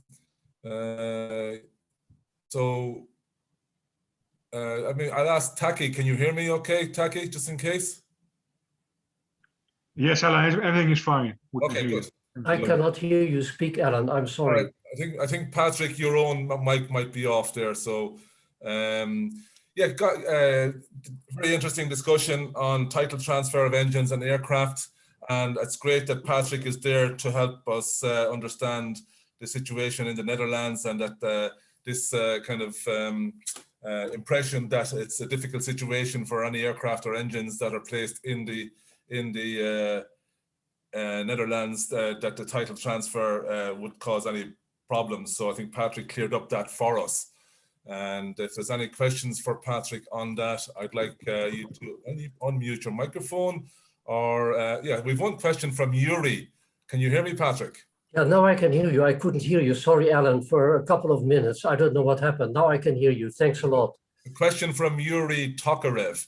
Yes. Thank you, Patrick. Don't you think that the right of recognition agreement helps to contain this challenge with Dutch law treating of accession?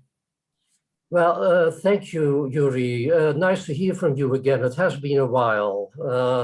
Are you still in Dubai? Anyway, to answer your question, indeed, they call them RORA, right? You're referring to RORA agreement, right of recognition agreement, right of recognition agreement. Yes, they help a bit. And the thing is, though, that they only help between the parties. Right of recognition agreements, for those of you never heard of it, those are entered into by practically all the parties involved. So by the owner of the airframe, by the owner of the engines, by the lessors of the engines, by the lessor of the airframe, by all those stakeholders involved, by the operator, the airline, everybody, okay, they agree, as the word term is saying. But you see, it only therefore the term agreement already says this. It is agreed by that group only. So the rest of the world has nothing to do with it. And another very important thing is that you cannot agree upon the question who owns that aircraft engine. You can't do that. You can't, because third parties, for example, who have nothing to do with that agreement, were not there, didn't sign it, etc., they've got their own rights. And for example, in case of bankruptcy, wherever, of the lessee, let's say, of the airframe lessee, or of the aircraft lessee, or of the aircraft engine lessee, the rest of the world has nothing to do with this agreement. So it is nice as long as all the parties to that agreement are alive. And you know, during COVID days, several went down and will go down, stakeholders, not only lessees, and then you can throw the Aurora agreement in the bin. Thanks, Patrick, for that clarification. I'm conscious that we missed one comment in the chat there. I'll just mention it again in relation to Trish's presentation. And the comment came in from Yuri again, saying, thank you, Trish, for valuable practical inputs. Extension of lease instead of early shop visit is a very elegant solution indeed. And Trish's response was, thanks, it is an option often overlooked and should always be considered, although may not be practicable in some cases. Cost models at the contract stage can explore these possibilities. And we have a few minutes, I think, before our scheduled next speaker at 15:50. So I'm just going to share with you a couple of items on aircraft engine records that came up on the discussion yesterday on TACI's Aeropodium event on aircraft records, and the whole area of standards for engine records and for aircraft records in general, and especially in relation to lease transitions, can be a bit of a minefield, and people apply their own rules and regulations where they feel like it, if they're trying to achieve a certain commercial result as opposed to any technical or regulatory type of standards. So I'm just going to share with you two documents that you may be aware of, you may not be aware of, but it's no harm to have them in your toolbox if it comes to aircraft and engine records. And I'm just going to share. So that's our agenda there, I think you should be able to see. And the first one I'm going to show you is this IATA document, which is from the IATA Aircraft Leasing Technical Group, ALTG, and it's guidance material for best practices for life limited parts LLP traceability. We often find a situation where different parties have different rules for LLP traceability, so it's good to know that IATA have set a standard here. And it's not that edition 1 is only June 2020 last year, so good reference material there for anybody involved with engine LLP and the standards that are contained therein. The other document I'm going to refer you to, and the links to these documents, by the way, are free. There's no charge to access them. If you need the links, contact me or TACI, we can share them with you later. The other document is the guidance material and best practices for aircraft leases. And it's in its 4th edition already. And again, it's a big document, 155 pages, and it covers all areas of the aircraft lease in IATA's viewpoint. As you can see there, back to birth traceability is covered, insurance, letters of intent, but the annexes are very good. And I think Annex, if I remember correctly, 2 covers typical redelivery records, engine documentation checklist, Annex 4. That's what that looks like. So, tells you what's required in case of an engine lease, an engine purchase. And so, yeah, look, they're there, you can view them. They're good reference material for anybody involved in aircraft and engine documentation. So contact me if you'd like access to those links.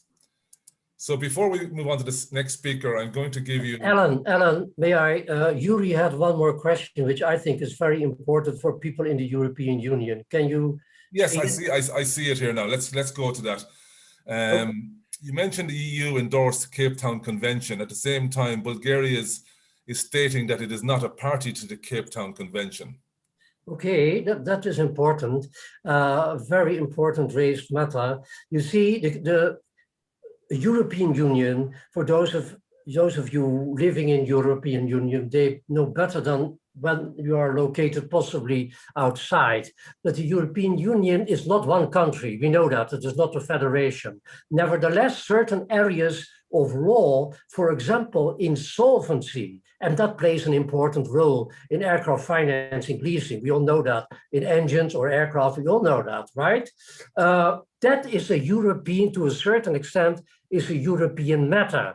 That is European law. And therefore, the different countries like Bulgaria in this respect have nothing to say about that. Whether they like it or not, it is European. So what the European Union did, it adopted Cape Town for specific areas which are already European law.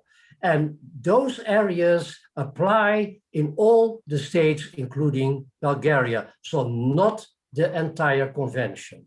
Yeah, thank you. That is very important. Thanks, Alan. Thank you. That is a very good observation, and I'm learning all the time. I mean, I would have thought that Cape Town was signed by individual countries, and it's interesting to know that the EU as a group has endorsed certain aspects of Cape Town. It has. Definitely something that I didn't know before. Thanks for that, Patrick. Really appreciate it. There was even a big fight, Alan, big fight when the European did so. Spain and the United Kingdom were, as always, fighting about Gibraltar. Yeah. They were fighting about Gibraltar. And what did Spain do? It said there was unanimity needed, all countries, European Union, to say yes. And Spain said, in regard to every other treaty, by the way, not only this one, you know what? No, we are not going to say yes until we get Gibraltar back. Well, we all know it didn't get it back yet. So it got something else. Very good.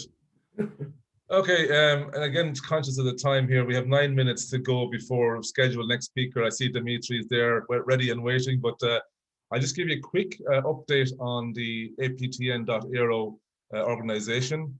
Apologies for those who are here today that were there yesterday, but I just want to give people a quick overview where we're at in terms of members and coverage. So again, I'll share a couple of live websites and media that might be interesting. So first of all, you have the homepage of aptn.aero, and you can check out there, what we're about. We're a professional organization looking after aircraft technical professionals worldwide with lessors, MROs, and airlines, trying to improve visibility in the marketplace and increase technical knowledge. Hence being involved in these type of Aeropodium events to do that. So yeah, we're actually over 800 members now, 820 I think, or close to 820 in 101 countries now, and you'll see that in a second in our coverage map. And if you want to become a member, it's easy. Get started, click the button there, and it's free membership for ATP members up until the end of July. Enterprise members, you can talk to me about that separately. So what else have we got? We have, once you're inside, you will see the platform, which looks like that. You have the menu structure on the left-hand side, various tools. You can search for availabilities if you're an enterprise member. You can search for part and price availability. You can check on ADs with FAA and EASA. And then the continuous professional development we went through yesterday in terms of courses that are available for aircraft records, engine services. You can check that out as well. And currently, as you can see here, we have over 816 members at the moment, and every day we're getting new members for approval. So that's a quick overview of what the platform looks like. And we'll just give you an overview now of, I'll stop sharing the live websites, and I will just share with you our internal database. And it's a Power BI database, and it gives you a good overview of who is where in the world. That is the world map, worldwide coverage. Looks like this. I'm sure, I hope you see a world map in 1 second. There you go. So yeah, we've a lot of the world covered, a bit of work to do in Africa and Central Asia, but we can actually focus in on countries and members with this tool. So it zooms into the cities, and I know Michael Haza is on there at the moment, and he's in Brazilville, and not sure we see it there now or not, but yeah, you can focus into the individual member, and you can you can check the contact details for, and what their LinkedIn profile. So it's a very useful tool. We can find people in the world with aircraft technical experience when and where you need it. And that's just an overview of one of the tools that's available to us. In terms of demographics, I'll just give you a quick overview of what we have in terms of members and countries covered. You can see there on the engine side, and this is what we're looking at today, there are over 300 members with engine expertise, and they will be across all engine types from GE, CFM, IAE, Pratt & Whitney, Rolls-Royce. And we can drill down into those and find guys with the engine expertise that you need, where you need it and when you need it. So over the COVID period, I mentioned before, it was difficult to get people at engine shops to do tabletop inspections. And we actually helped out some lessors to find people for those during the COVID period. So that was a useful solution using the aptn.aero database. So on that note, hopefully that gave you a good overview of where aptn.aero is at the moment. If you know anybody that's interested to join and use the platform and share the network and use it to your advantage, definitely get in touch and we'll help you out. So we're at 15:45. Yeah, we're a couple of minutes ahead of schedule. So if Dimitri is ready to start, we'll hand over the reins to Dimitri. Yes, thanks, Alan. Hi, everyone. Just start sharing.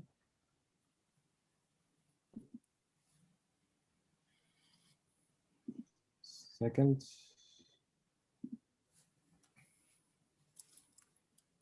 Can you see it? Yes, it's there now. So yeah, Dimitri is going to talk to us today, guys, about experiencing your daily engine business differently. So I'm looking forward to this presentation. Thanks a lot, Alan. Thanks everybody. I'm really excited to do this webinar and join the community. And so today, my name is Dimitri Martel, and my background is in engineering. So I spent 10 years with Rolls-Royce Germany as a development engineer, performance and operability. And so I had the chance to gain broad knowledge about the whole life cycle. So starting from preliminary design over test validation into certification and service. And I also got chance to work together with data scientists and machine learning engineers, and just to experience what the future might bring to us. So the connection into the future and the technologies and trends was there. And this is also some kind of motivation for me. And so together with some co-founders, we founded Eroji last year. And we are a young startup, tech startup, and we are on a mission to digitize the aero engine procurement process, including contracting and technical due diligence. And I'll talk about this later on. And to connect all stakeholders of the procurement process on one place. So I would like to take you today on a journey, on an imaginary journey.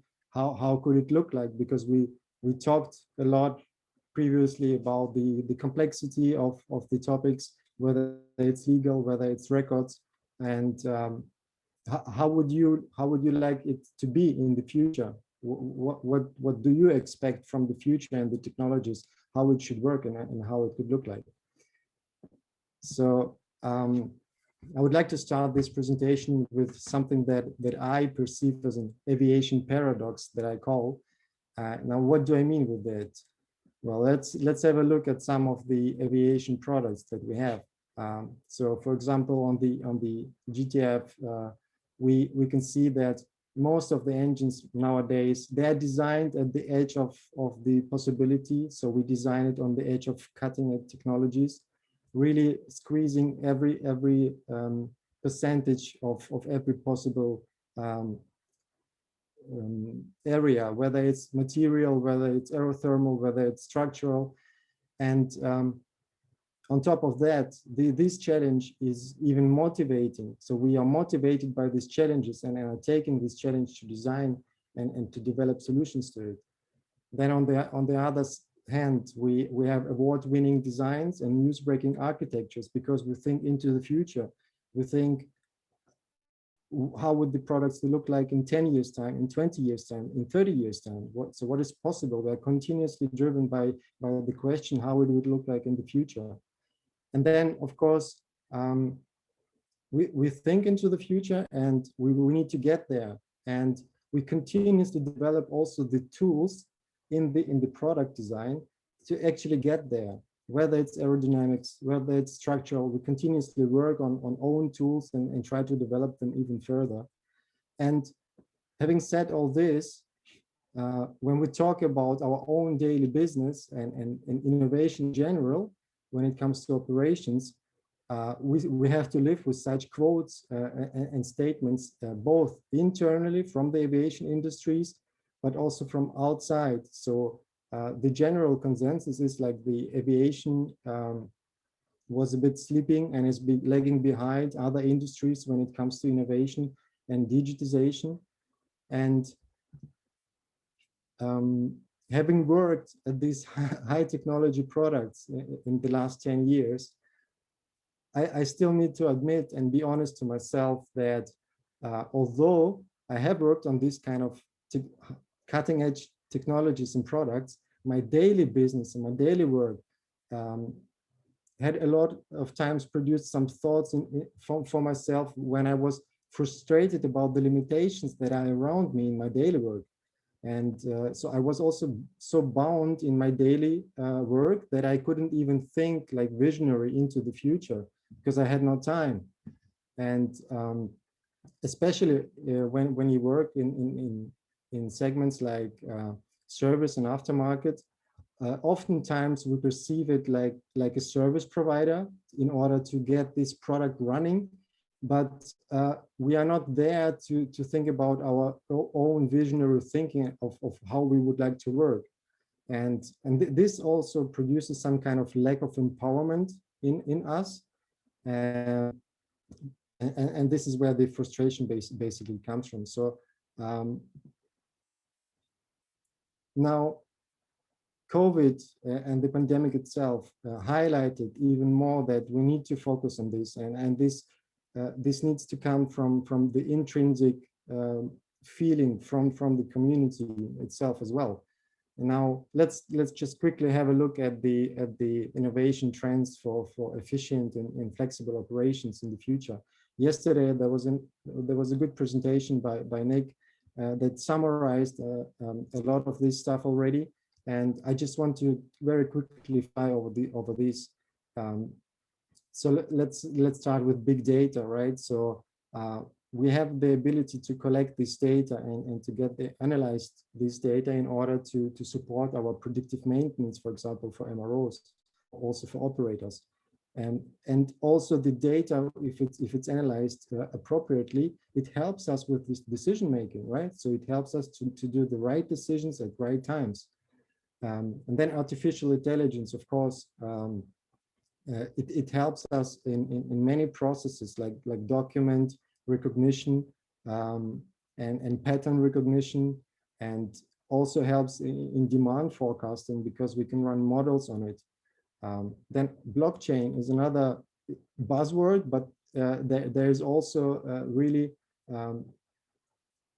applications where it really helps and solves a lot of paradigm. So for example, for transparent supply chain, where the network itself, the blockchain network itself validates any transaction and it helps to secure transactions as well. Whether it's legal contracts, whether it's financial transactions, it works within a network and is agreed, again, agreement. You agree basically within the network on how you would like to do these transactions, and you can't change them without any other party to get allowance to it. And then augmented reality, of course, is one of another trends where we try to improve the manufacturing processes in the shops as well for training purposes, and but also building like navigation made simple. Then another one is mobile solutions, which is actually which is driving innovation everywhere, not only in aviation, in our personal life, it touches everywhere. And so, and this allows us to do efficient communication anywhere, anytime. You are connected, and of course, improve passenger experience also. When you think about the vaccine passports and so on, it's all built on the mobility solutions. And last but not least, IoT, which is actually the enabler to collect the data, to get it analyzed by artificial intelligence. So these things, the sensors, they help us to increase productivity in the shops, within the maintenance processes, manufacturing processes, and also helps us to get the MRO done on time, right? Now, why we do this? Well, the current pandemic situation basically illustrated to us even more clearly that we were reminded that the winners of these cycles and these downturns, they need to be agile, right? So they need to be very quick in responding to certain situations. They need to be flexible. They need to have streamlined processes in order to have a very good cost and balance sheets. They need to be reliable because even in the future, even stronger, you need to get a very good relationships to your customers. You need to be a trustable partner in the future, because it's all part of the of partnering up and working together in the industry. And then, of course, you need to be insights driven. So you need to understand why you do certain things and what you will get. And you learn from your history, you learn from your insights, from your operations, and you need to do it. And just very quickly, and this is something that we would like to contribute also to the aviation industry. Just very quickly, who is Rogi and what we are doing. So we are a young startup. We are 7 people with experience in the aviation industry, but also in the IT industry. And when I talked before about this daily work experience, this is something that is common to all of us. We are kind of typical Generation Y people.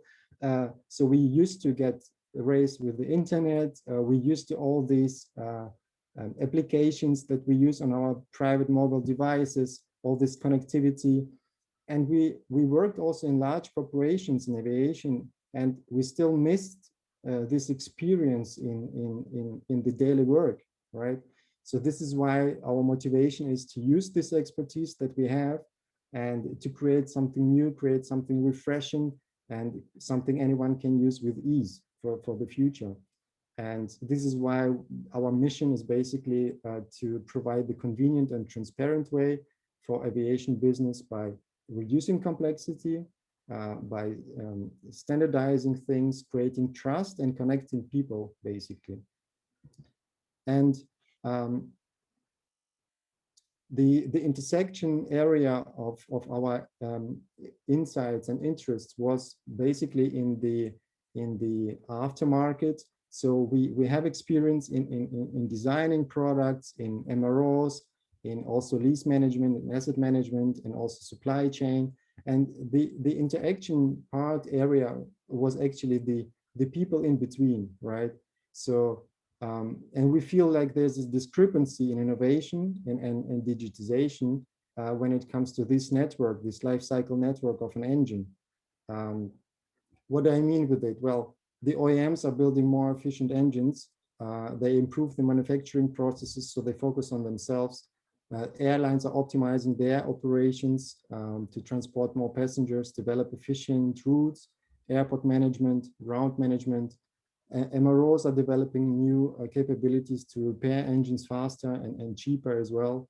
And the lessors also manage to try to manage their portfolios better, to understand the market, and to also develop new financing strategies and their relationship to financiers. And everyone seems to be focused on the internal processes and their own bubbles. But because of this network setup, we believe that the success of each player is also connected to the success of the other ones. So it's a connected network, right? And who is doing the business in between these bubbles? People are doing it, right? So it's professionals that are involved in the procurement process of an engine. And when we look at the processes and the tools of the interfaces, we perceive a huge discrepancy between the products on one side, the high-tech products, high-tech manufacturing processes, and then the way we work and the interface work between the people. And just very quickly on a summary, and before I go into the details. So the first thing we did was to look at our business in a general way, and also to look to other industries, right? And we found that the problems that we perceive between the bubbles in the interfaces, they're not new, and other industries basically already showed us how to solve these problems. But let us show in general problems first. So business for high-priced assets takes a lot of time, right? This is something that we also heard about the processes that it takes for a transition, for a repossession, and so on. And building up a reliable network for engine business requires years until you get a trusted, a branded business partner in this domain. And also when it comes to the marketing side of things, finding a right engine and an engine that matches actually your requirements is difficult. And engine business is complex, right? And there are many people involved, many roles that do separate stuff, but they all connected to one process. So in a summary, and it's a bit of exaggerated, there are no easy ways exist for the engine business, just like outdated, expensive listings and island solutions. So this goes a bit in the marketing and remarketing direction, but also includes things about documentation and records. Now, when we go a bit into the details, we have observed like three major blocks that we could try work on in the future. First one is the lack of transparency, and this is mainly covers the market side of things. So there's insufficient market transparency. Searching for an engine, well, it requires a lot of time until you get what you really, matches really your requirements. And it's costly, it's very time intensive. Because normally we look within our own contact lists that we collected over the last years, and we do not really know how many potential business partners are out there, right? And on top of that, why it's time intensive, because we use communication tools that are quite slow, email, phone, messages, right? And we're sending documents around, and in order to get the availability, we look into newsletters, ads, and listings, simple websites, conference networking as well, but also social media posts nowadays. When we go to this second point, which is the lack of reliability, what we mean there is that missing and low quality documentation hinders a smooth transaction. There are no objective performance indicators that you can trust, apart from a brand awareness. If you're dealing with somebody who is a really known figure in the industry, and because of roles are changing, new players are entering, especially in a pandemic down cycle like this, you are missing indicators to understand who is reliable and who is not. And most showstoppers in terms of documentation, they appear only after you already invested some time. You already invested time in understanding whether it's the right match. You invested time in understanding certain documentation. And then at the very end, you find out, okay, this is missing, there's a gap. And this is really frustrating. And so this all goes in the direction of very, very low business satisfaction. And as the third point, like the problem is the lack of convenience. when we look at the processes and tools, we see that the procurement process is distributed between many roles, and we are always communicating peer-to-peer, and there's no solution that basically allows us to communicate all together.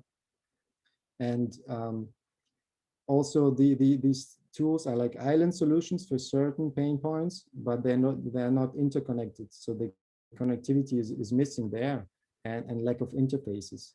So after we have discovered that these are the main problems that we see in these interfaces,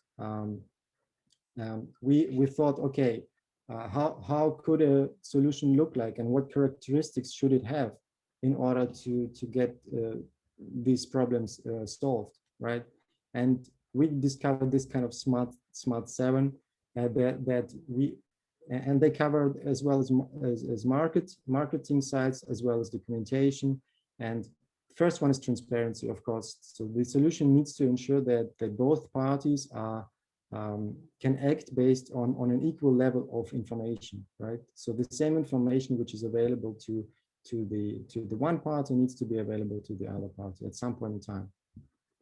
The recency is very important, because the solution has to have the most up-to-date information always, so that you can also assess things in real time. The intuitiveness is very important, because whatever the solution it will be, it needs to be adjusted and customizable to the very needs of the users, basically in the network. It needs to provide a network, right? So it needs to provide a network in order to allow a growth, a connectivity between the parties in the network. It needs to be motivational, of course, because we all would like to have high business satisfaction, and we should be motivated in doing things. So we should be endorsed by using this solution, and we should have fun. And then as well, structure is very important. And when I say structure, the solution has to offer a structured process for the individual communication path, but not only communication path, also data flow in terms of document availability and data flow from documents. And as last but not least, continuous development. So the solution needs to be in an environment which is able to continuously develop and adapt to the needs of the users, but also to the available technologies, which is very important to go into the future, to keep up with the technologies, and to even be able to think into the future like we do with the products. And when we try to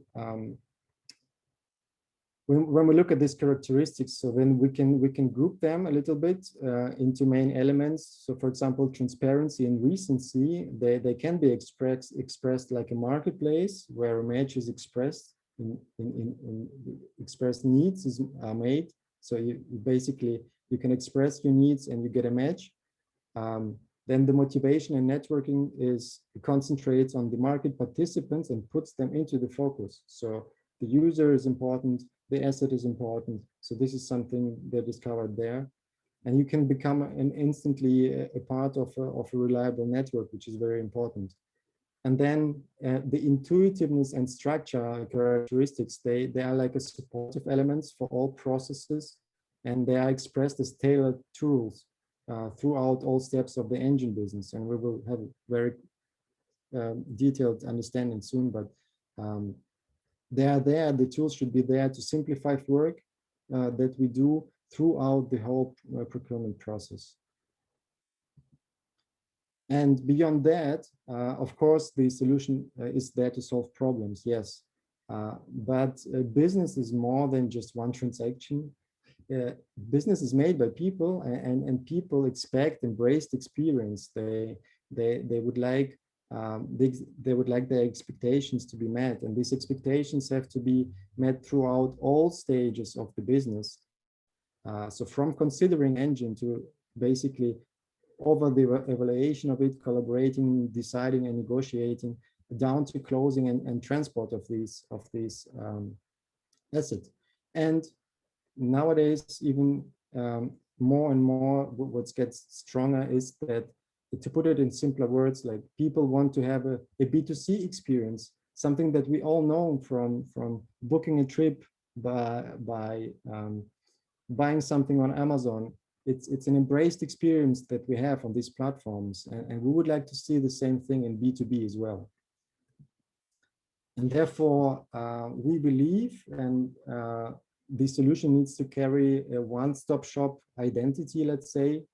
So in order to be able to implement the whole procurement process end to end on one platform, and it of course needs to include the asset market placement, like the marketplace for remarketing, and it doesn't need to be for purchase or selling. It's as well works for leasing, for exchanging, for repair, for end of lease transactions, for any transaction that are basically related to the procurement process of the engine and the engine life cycle.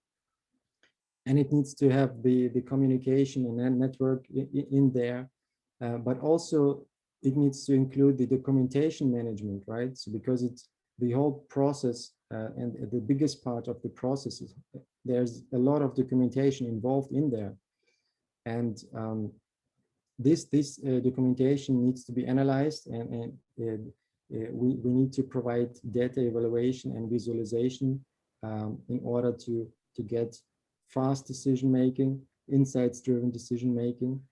Then the third point is it needs to create a guided process where professionals can follow certain steps that are more or less standardized, so that they have a better control and they can collaborate.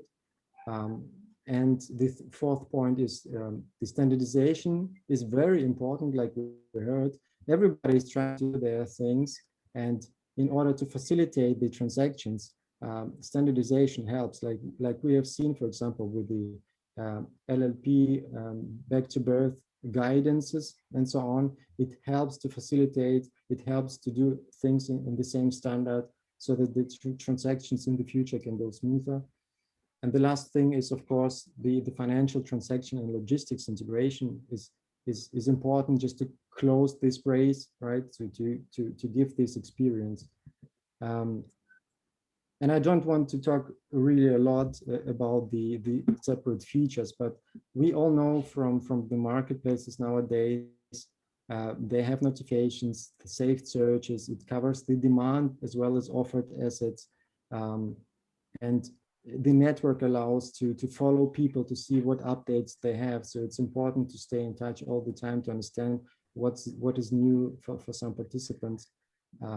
The product page is very important, because we believe that in the future, it is required to create a network of assets, let's say like a digital twins, that they can, the assets can accumulate histories and then change ownership on the platform, and do not need to leave the platform like listings do, right? So we do not need to repeat things all the time.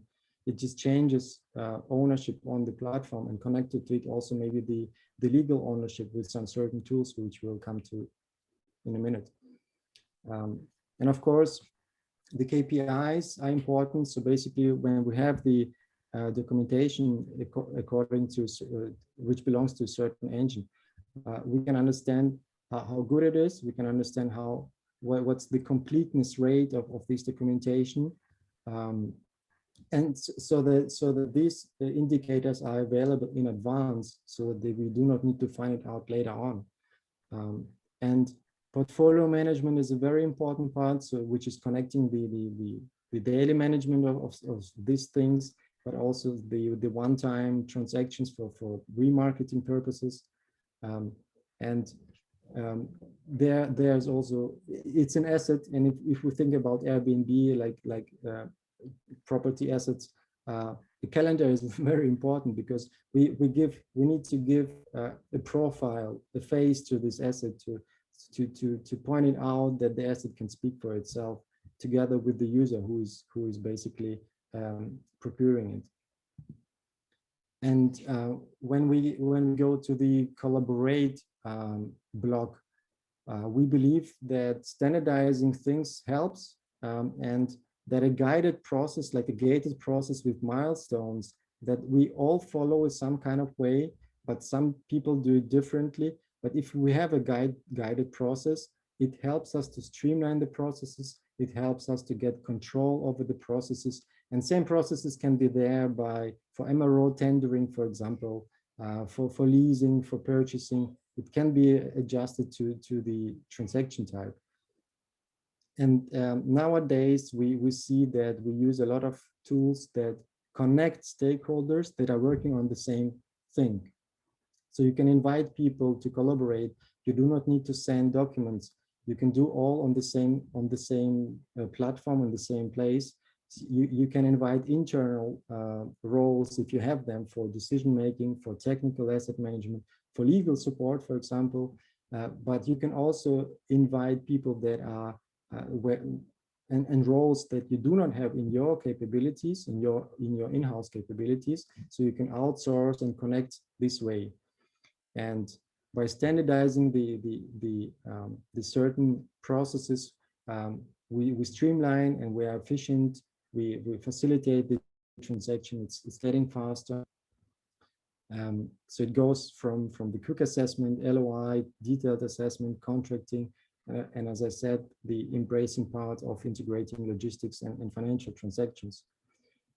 And this is where I basically come to my last slide. A bit quick, but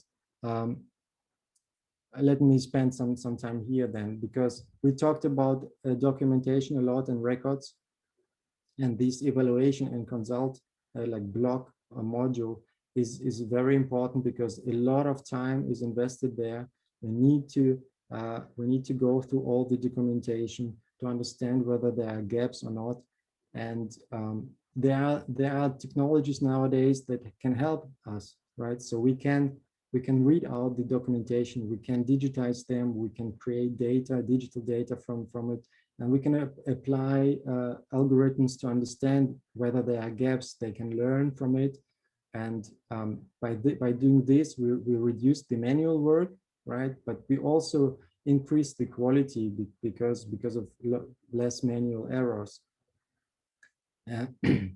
And one other part of it is, of course, the evaluation, right? So you need to understand, and standardization as well helps, because we just saw the guidance on LLP back to birth treating from IATA, and this is good because it goes in the direction of saying, look, guys, when we do all the same, it will help us to facilitate transactions in the future. And although there's no means of compliance, neither by the FAA nor by EASA for back to birth traceability, basically. For example, EASA, I have seen a quote that they don't even use the term back to birth. So it basically comes back to the community to design the standards that they all agree upon. And this helps a lot then to facilitate the transactions. And in the evaluation part, of course, we need to understand what are the high cost items in the documentation, the LLPs, and we need to be able to customize the tools for understanding and substantiating the value of this asset. When it comes to decision making and negotiation, we believe that the digital contract management, which is often used nowadays in different industries, is a solution to it, because you can have a repository of documents, you can work together on them, you have a better version control, you have electronic signatures which are more and more accepted within Europe, but also in North America. So it provides convenience and efficiency there. And also the last point, closing and transferring, with the integration of the financial transaction on the same process, the logistics selection, where you can see the logistics slots and prices in advance, so because you're connected throughout the process. So when you start when there's an onset of a negotiation of a transaction. And using blockchain technologies is something that is really helpful in this field, because you can make transactions faster, secure, And by smart contracting, you might be able to solve a lot of legal issues that are attached to the ownership, but also to the financial part of it. And with that, I'm coming to the end of my presentation, and I hope I could take you on a journey on an imaginary journey. It's a really good insight into a great tool and the background to it. I'm dying to see the live demo though. Have you got a live demo for us, no? Not today. All right. but maybe in September. All right, great. No, it looks like a very useful, interesting tool, and it's great to see you bringing in the experiences from other industries and the latest technology into a tool for managing engines. And I definitely need it. You know, I'd like to see, you know, a simpler tool to find engines worldwide when you need them and to make the transaction faster. And you have all of those aspects in your tool between transparency and records and networking. It's a really great step forward. So look forward to the live demo. When do you think it'll be going live? Well, soon, I would say. All right, good stuff. So we're still planning. We're still planning the go launch strategy, but I guess September time is maybe not bad. But we need to see which modules can go first and which later on. And how does the revenue model work with the Aero OJ tool? Is it based on engines uploaded, or is it based on views, or how does it work? Yeah, so my intention was not to spend a lot of time on the marketing side, because it shouldn't be a sales pitch. I just wanted to show the vision that we have, and maybe a lot of people are sharing this vision. Maybe they have other ideas, because we believe in this intrinsic drive for change that we can combine. And right now, I can just say that we are planning to do it like on a user subscription base with unlimited access and unlimited assets. Yeah, really looking forward to it. It looks cool, and definitely it is needed. So do we have any questions for Dimitri and his vision on the IT front in relation to engines and engine visibility? Oh, may I? Yeah, Patrick, go ahead. Very interesting, Dimitri. For me, indeed, an eye-opener. As a lawyer, yeah, how can I say? I guess I live in a totally different world than you, and technicians live in a different world. Administrative people live in a different world. It seems all presentations, people represent different worlds. You do yours and I do mine. But is it not true that one thing we have in common, and that is the need of money? In a sense, whatever you do, enterprise, you are in, let's say, we are in the engine finance lease world, operating engine world. Money is needed, private funding, private, it is not state controlled anymore, right? Airlines are not state controlled. Hardly. So the money has to come from the private banking industry, finance world, and you must give them comfort. Otherwise, they won't give anybody, including the aircraft engines world industry, money, right? You will agree on that. So you must give them comfort, and they only give you money if they know that legally they get their money back.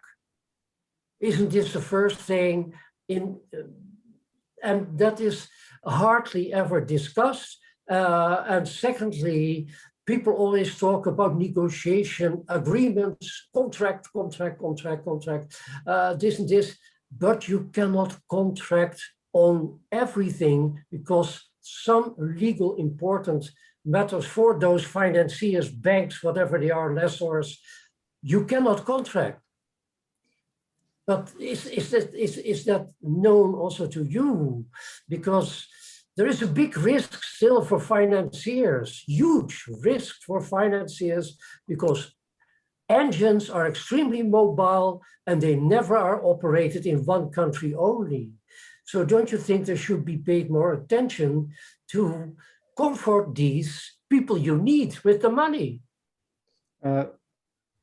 Yes, I think the legal part is an important part, because it's like it's an asset that generates cash, right, for whoever owns it.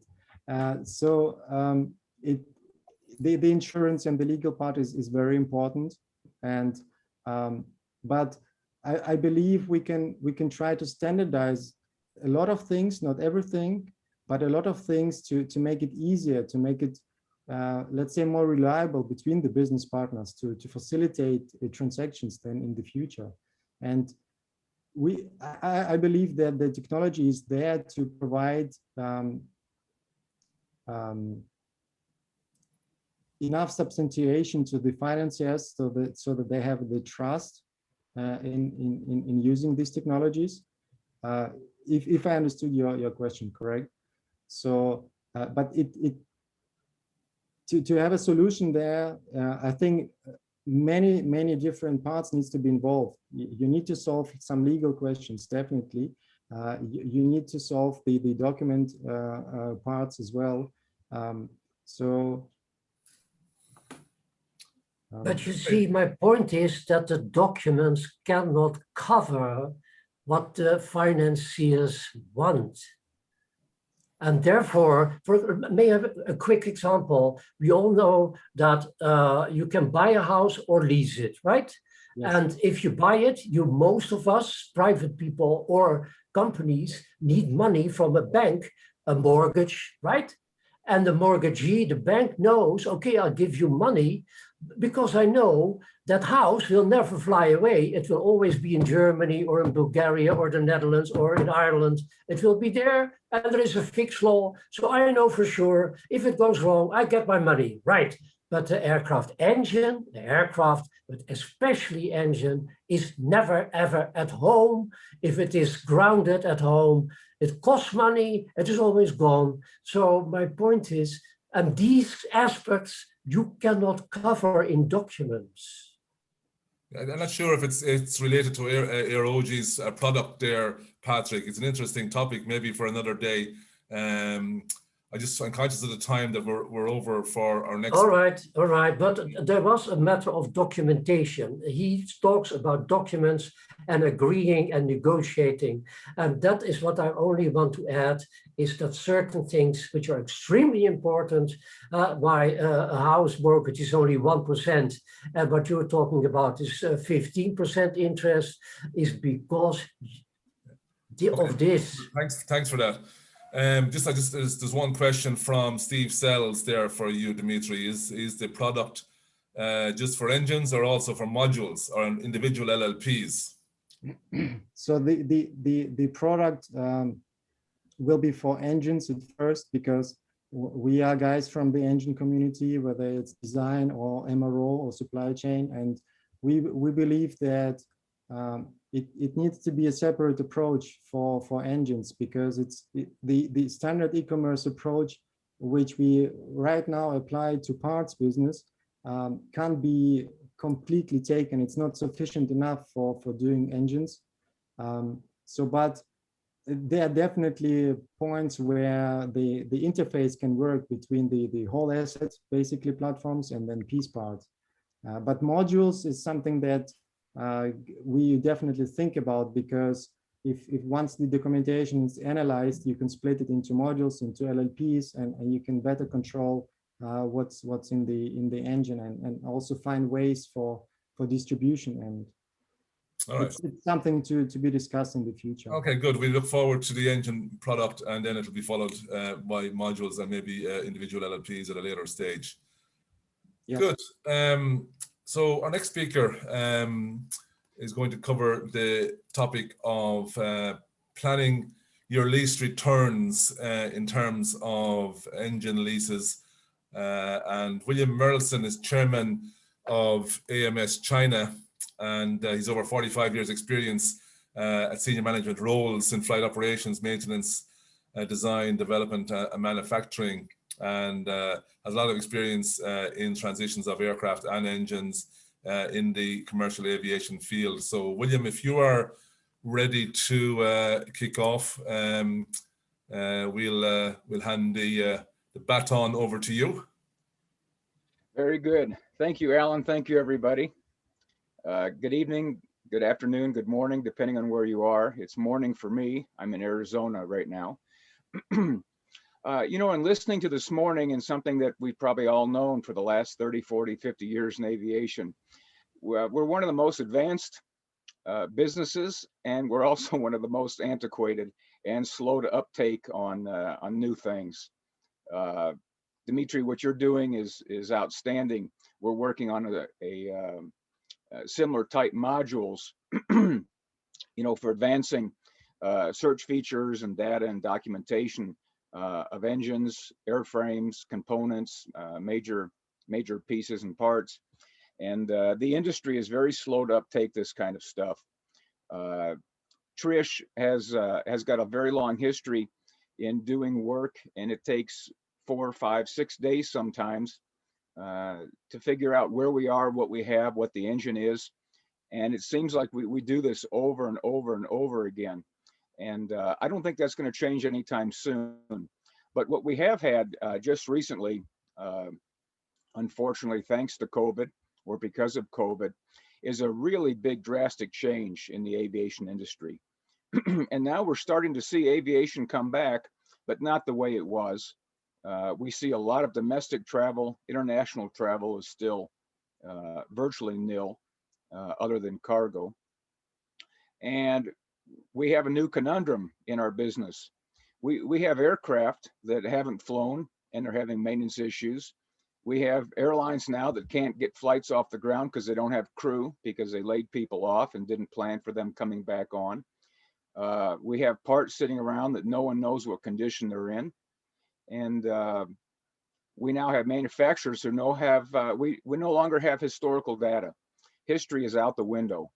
We don't know where we are, where we're going, what's going to be next week or tomorrow.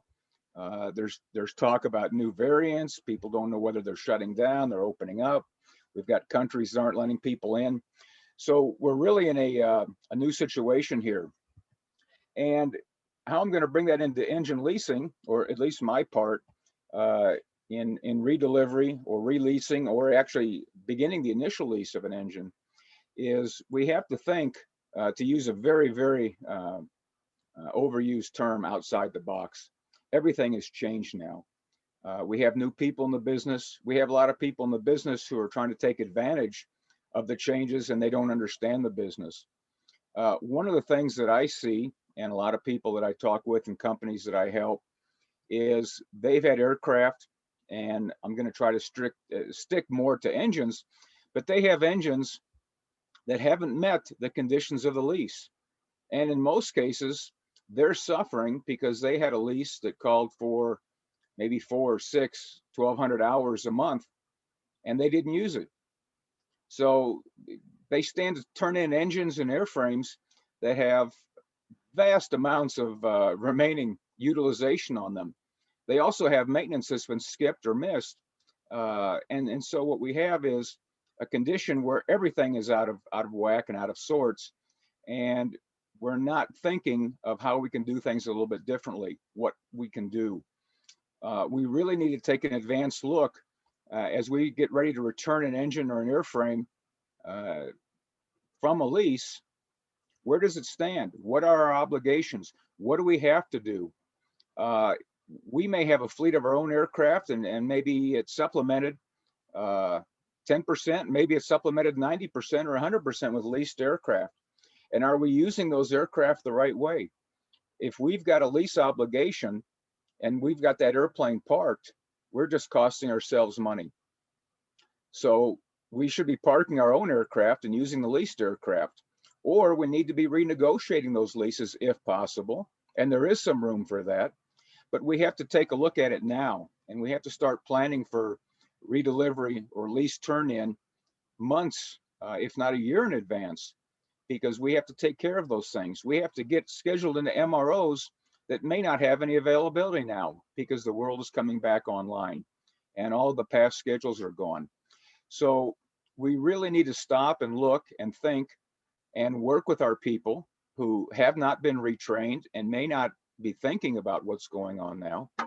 How do we correct this situation, and what do we do?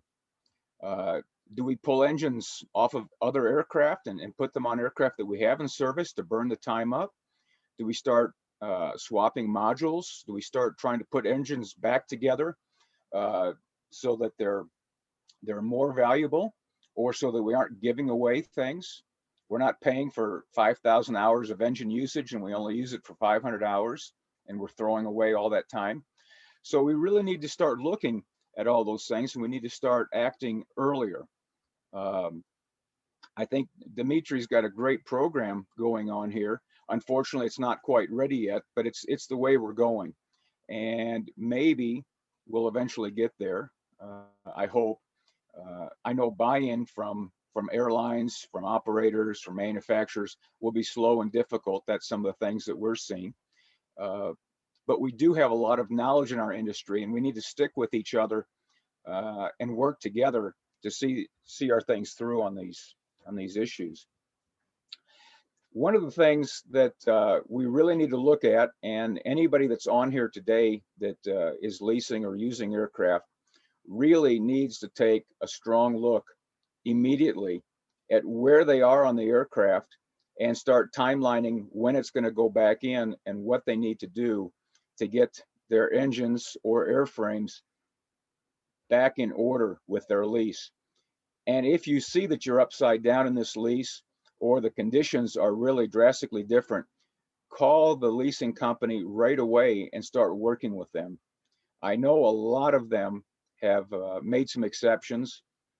There's other people using aircraft, and they're almost in the same condition too. They're going to have airplanes now that are really mismatched compared to their engines. Or we're going to have engines that are going into the shop that don't need to be going into the shop. It's going to be blocking up MRO usage on things that aren't necessary. So now's the time to start communicating. And until we have some more high-tech options available in the market, we really need to pick up the phone and get this resolved right now. We really need to be looking at our own fleet and utilizing it properly.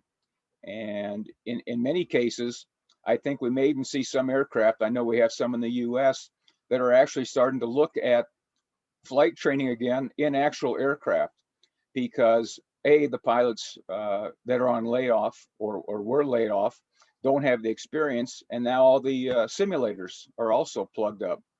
So they've got big problems, and we need to all work together on this. But the most important thing, and I think several of us have said that today, is communication. We need to get with people right away. And that even includes working with companies like TGIS and calling them and saying, hey, this is where we are. What do we do with these engines? What can we do? And listen to the experts and let's see what we can do. Because some of us have visibility that you don't. Most airlines don't share information with other airlines, but work with the people and the suppliers and providers of services, because they may have some solutions or things that can help you get your stuff back in order. When we look at redelivery requirements, there's four major things. Of course, the physical requirements, and that's the effective assessment of the physical condition of the engines in our case that we're looking at. So has that engine been stored? Has it been pickled? Has it been properly secured for being shut down? Or where does it stand in its maintenance events? We need to understand that and get that back in line right now.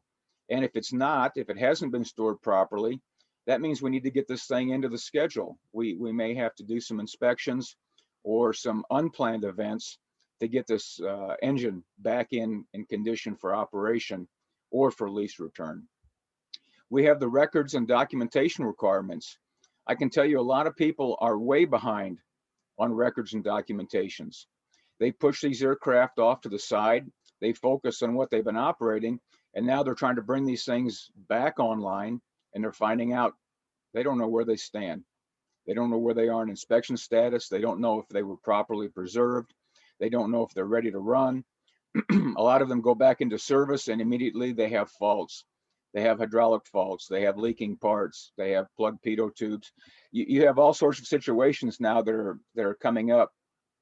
And in many cases, you don't even have your own manpower ready because you still have people on layoff, or they're back online, but they don't have access to those aircraft records yet because they haven't been kept up to date. So we've really got ourselves in a situation that requires some experience and hands-on work to get these things ready and back in order. We have performance requirements. This is really a big one, and this can be missed. It may not be time due to hours or cycles or calendar events, but we may have engines that aren't going to make performance because they've been sitting for too long. We've got bearings that haven't been spun up for a while. We've got oil that may have caused some corrosion on some parts because it hasn't been replaced. So we may put ourselves in a situation we've got to do performance runs, and we've got to be prepared for what happens when they're not making performance. What does it take? What do we do? Who's going to do the work? When's that work going to be done? So these are all things that we have to weigh. I know I'm throwing a lot of negatives out there, but my point isn't that we can't survive this. We obviously can survive it, but survival of the fittest is going to be on the people that can get their hands on the situation, talk to people, make it known what the issue is, and start thinking of new tricks. We start swapping engines maybe, and like I said, getting them on aircraft that are flying and start rotating them through the system. Let's find out what's going on. It may include early maintenance, doing maintenance ahead of time just to find out where we are. I know here in the US, down in Marana, I'm watching some of these airlines, and they go up to plane number 1 in the row, and they start taking parts off of plane number 2 to get plane number 1 back in the air. When they go to plane number 2, they start stripping plane number 3 to get number 2 in the air. I have a feeling somewhere at the end, we're going to have about 10 or 12 airplanes that are just going to be scrap heaps at the end of the line. And what we're doing is repeating the same maintenance over and over on every aircraft because nobody knows where they should be taking the parts from. So they're just grabbing them from the plane right behind it because the records aren't there. So this is really a situation which can become dire if we don't work together and think about these things. So if you have aircraft leases and you have anything coming up in the next year, these are some of the things you need to be looking at. And now is the time to start working with people or asking questions or negotiating if you can, and also getting your maintenance people involved and working on getting these things scheduled in. What can you do? What can we do? How can we save ourselves? It may even include extending the lease and saying, listen, we lease this aircraft, we haven't been using it, we really need to turn it in, but what can we do? Can we keep it? And you may find out that that's a possibility. We also have a situation with manufacturers not knowing what parts they're making. So I think we're gonna come into a part shortage situation very quick. We have some airlines talking about massive orders now. They're all ordering narrow bodies because they don't see the international market coming back so quick. We've seen so many airplanes retired from service now that I think we're going to be headed for a great shortage. I think we've got a big change in air travel. I think business travel and first class travel is going to be way off, which really affects the cost of things. But here again, we're taking the easy path. I think a lot of times we're only focusing on what we have today and not looking at what could be tomorrow. And I think this is going to continue to haunt us if we don't get a handle on this really soon. I've gone into some details here. I think for most of us, I really don't need to go into this level of detail because I think we're aware of that. But again, I just want to stress, get your hands on it now. These are the things we have to do, but they've all changed. I can tell you with borescope inspections, you know, a standard borescope, what you're looking at is an engine that's been in operation and running. Well, you need to look at things a little bit differently if the engine hasn't been running, it's been sitting for a long time. Now's the time for a very, very detailed spectrometric oil analysis check, because that's where you're going to show up if you got excess acids or alkalines in your oil. and you've actually got degradation of bearings or other components within the engine, or seals that are drying out or swollen. We've got debris, we've got bugs, we've got new situations. In the Middle East, you know, we dealt with lots of sand. Well, I got news, all these airplanes that are parked, they're all dealing with similar conditions as desert. So we've got sand and dirt and debris in places they weren't before. We've got stuff settling inside of cowlings and inside of insulation blankets that weren't there before. So we really need to take a fresh look at what we have and what we're doing. Again, considerations of redelivery, these are all critical, but they're going to be highly fine-tuned to the situation that we have at hand. It's no longer business as usual.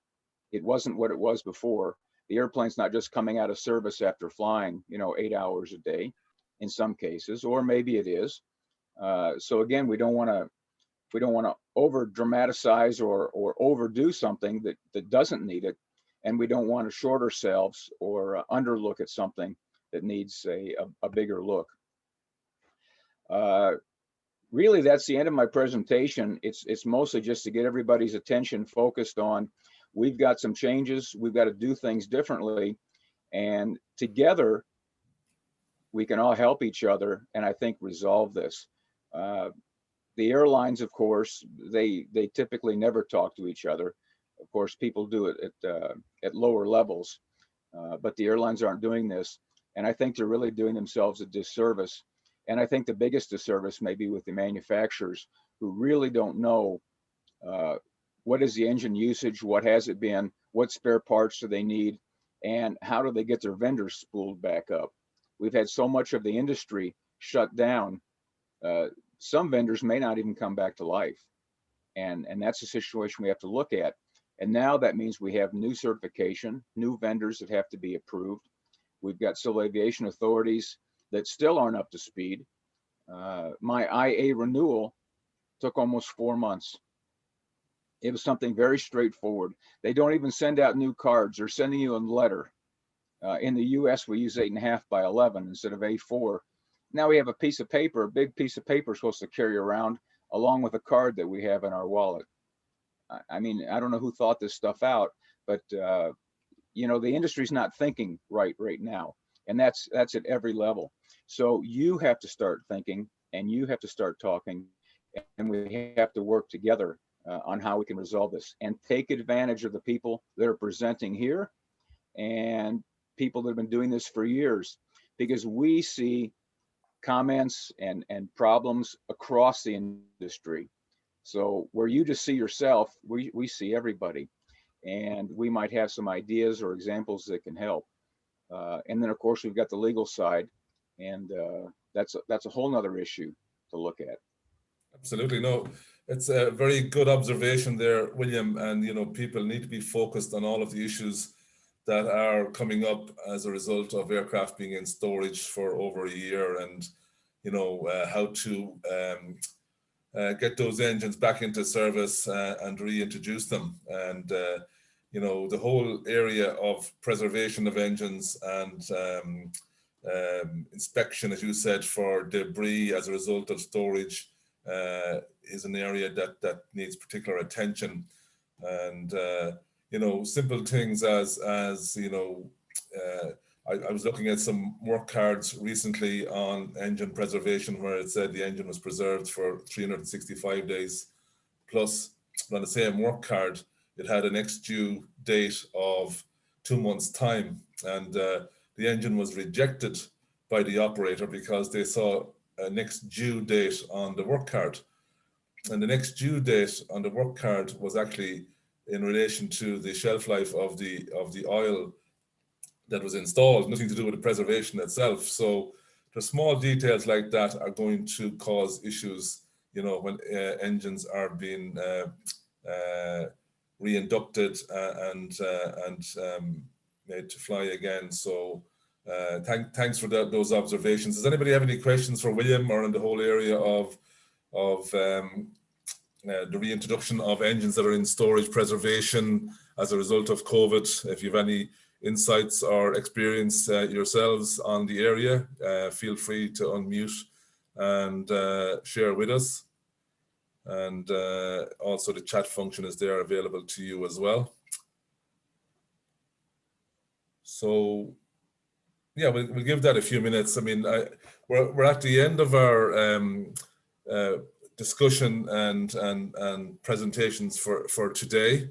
I'd like to thank you all for participating and listening in. And I should have said at the outset that you know, Taki was good to do another virtual presentation for us.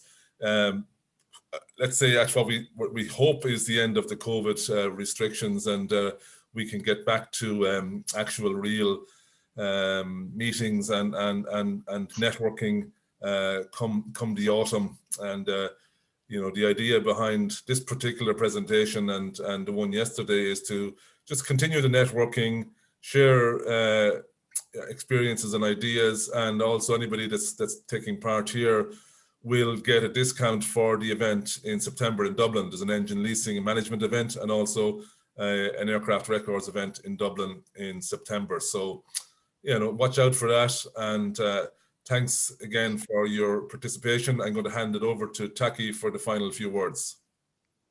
Alan, thank you very much for moderating today. Really appreciate it.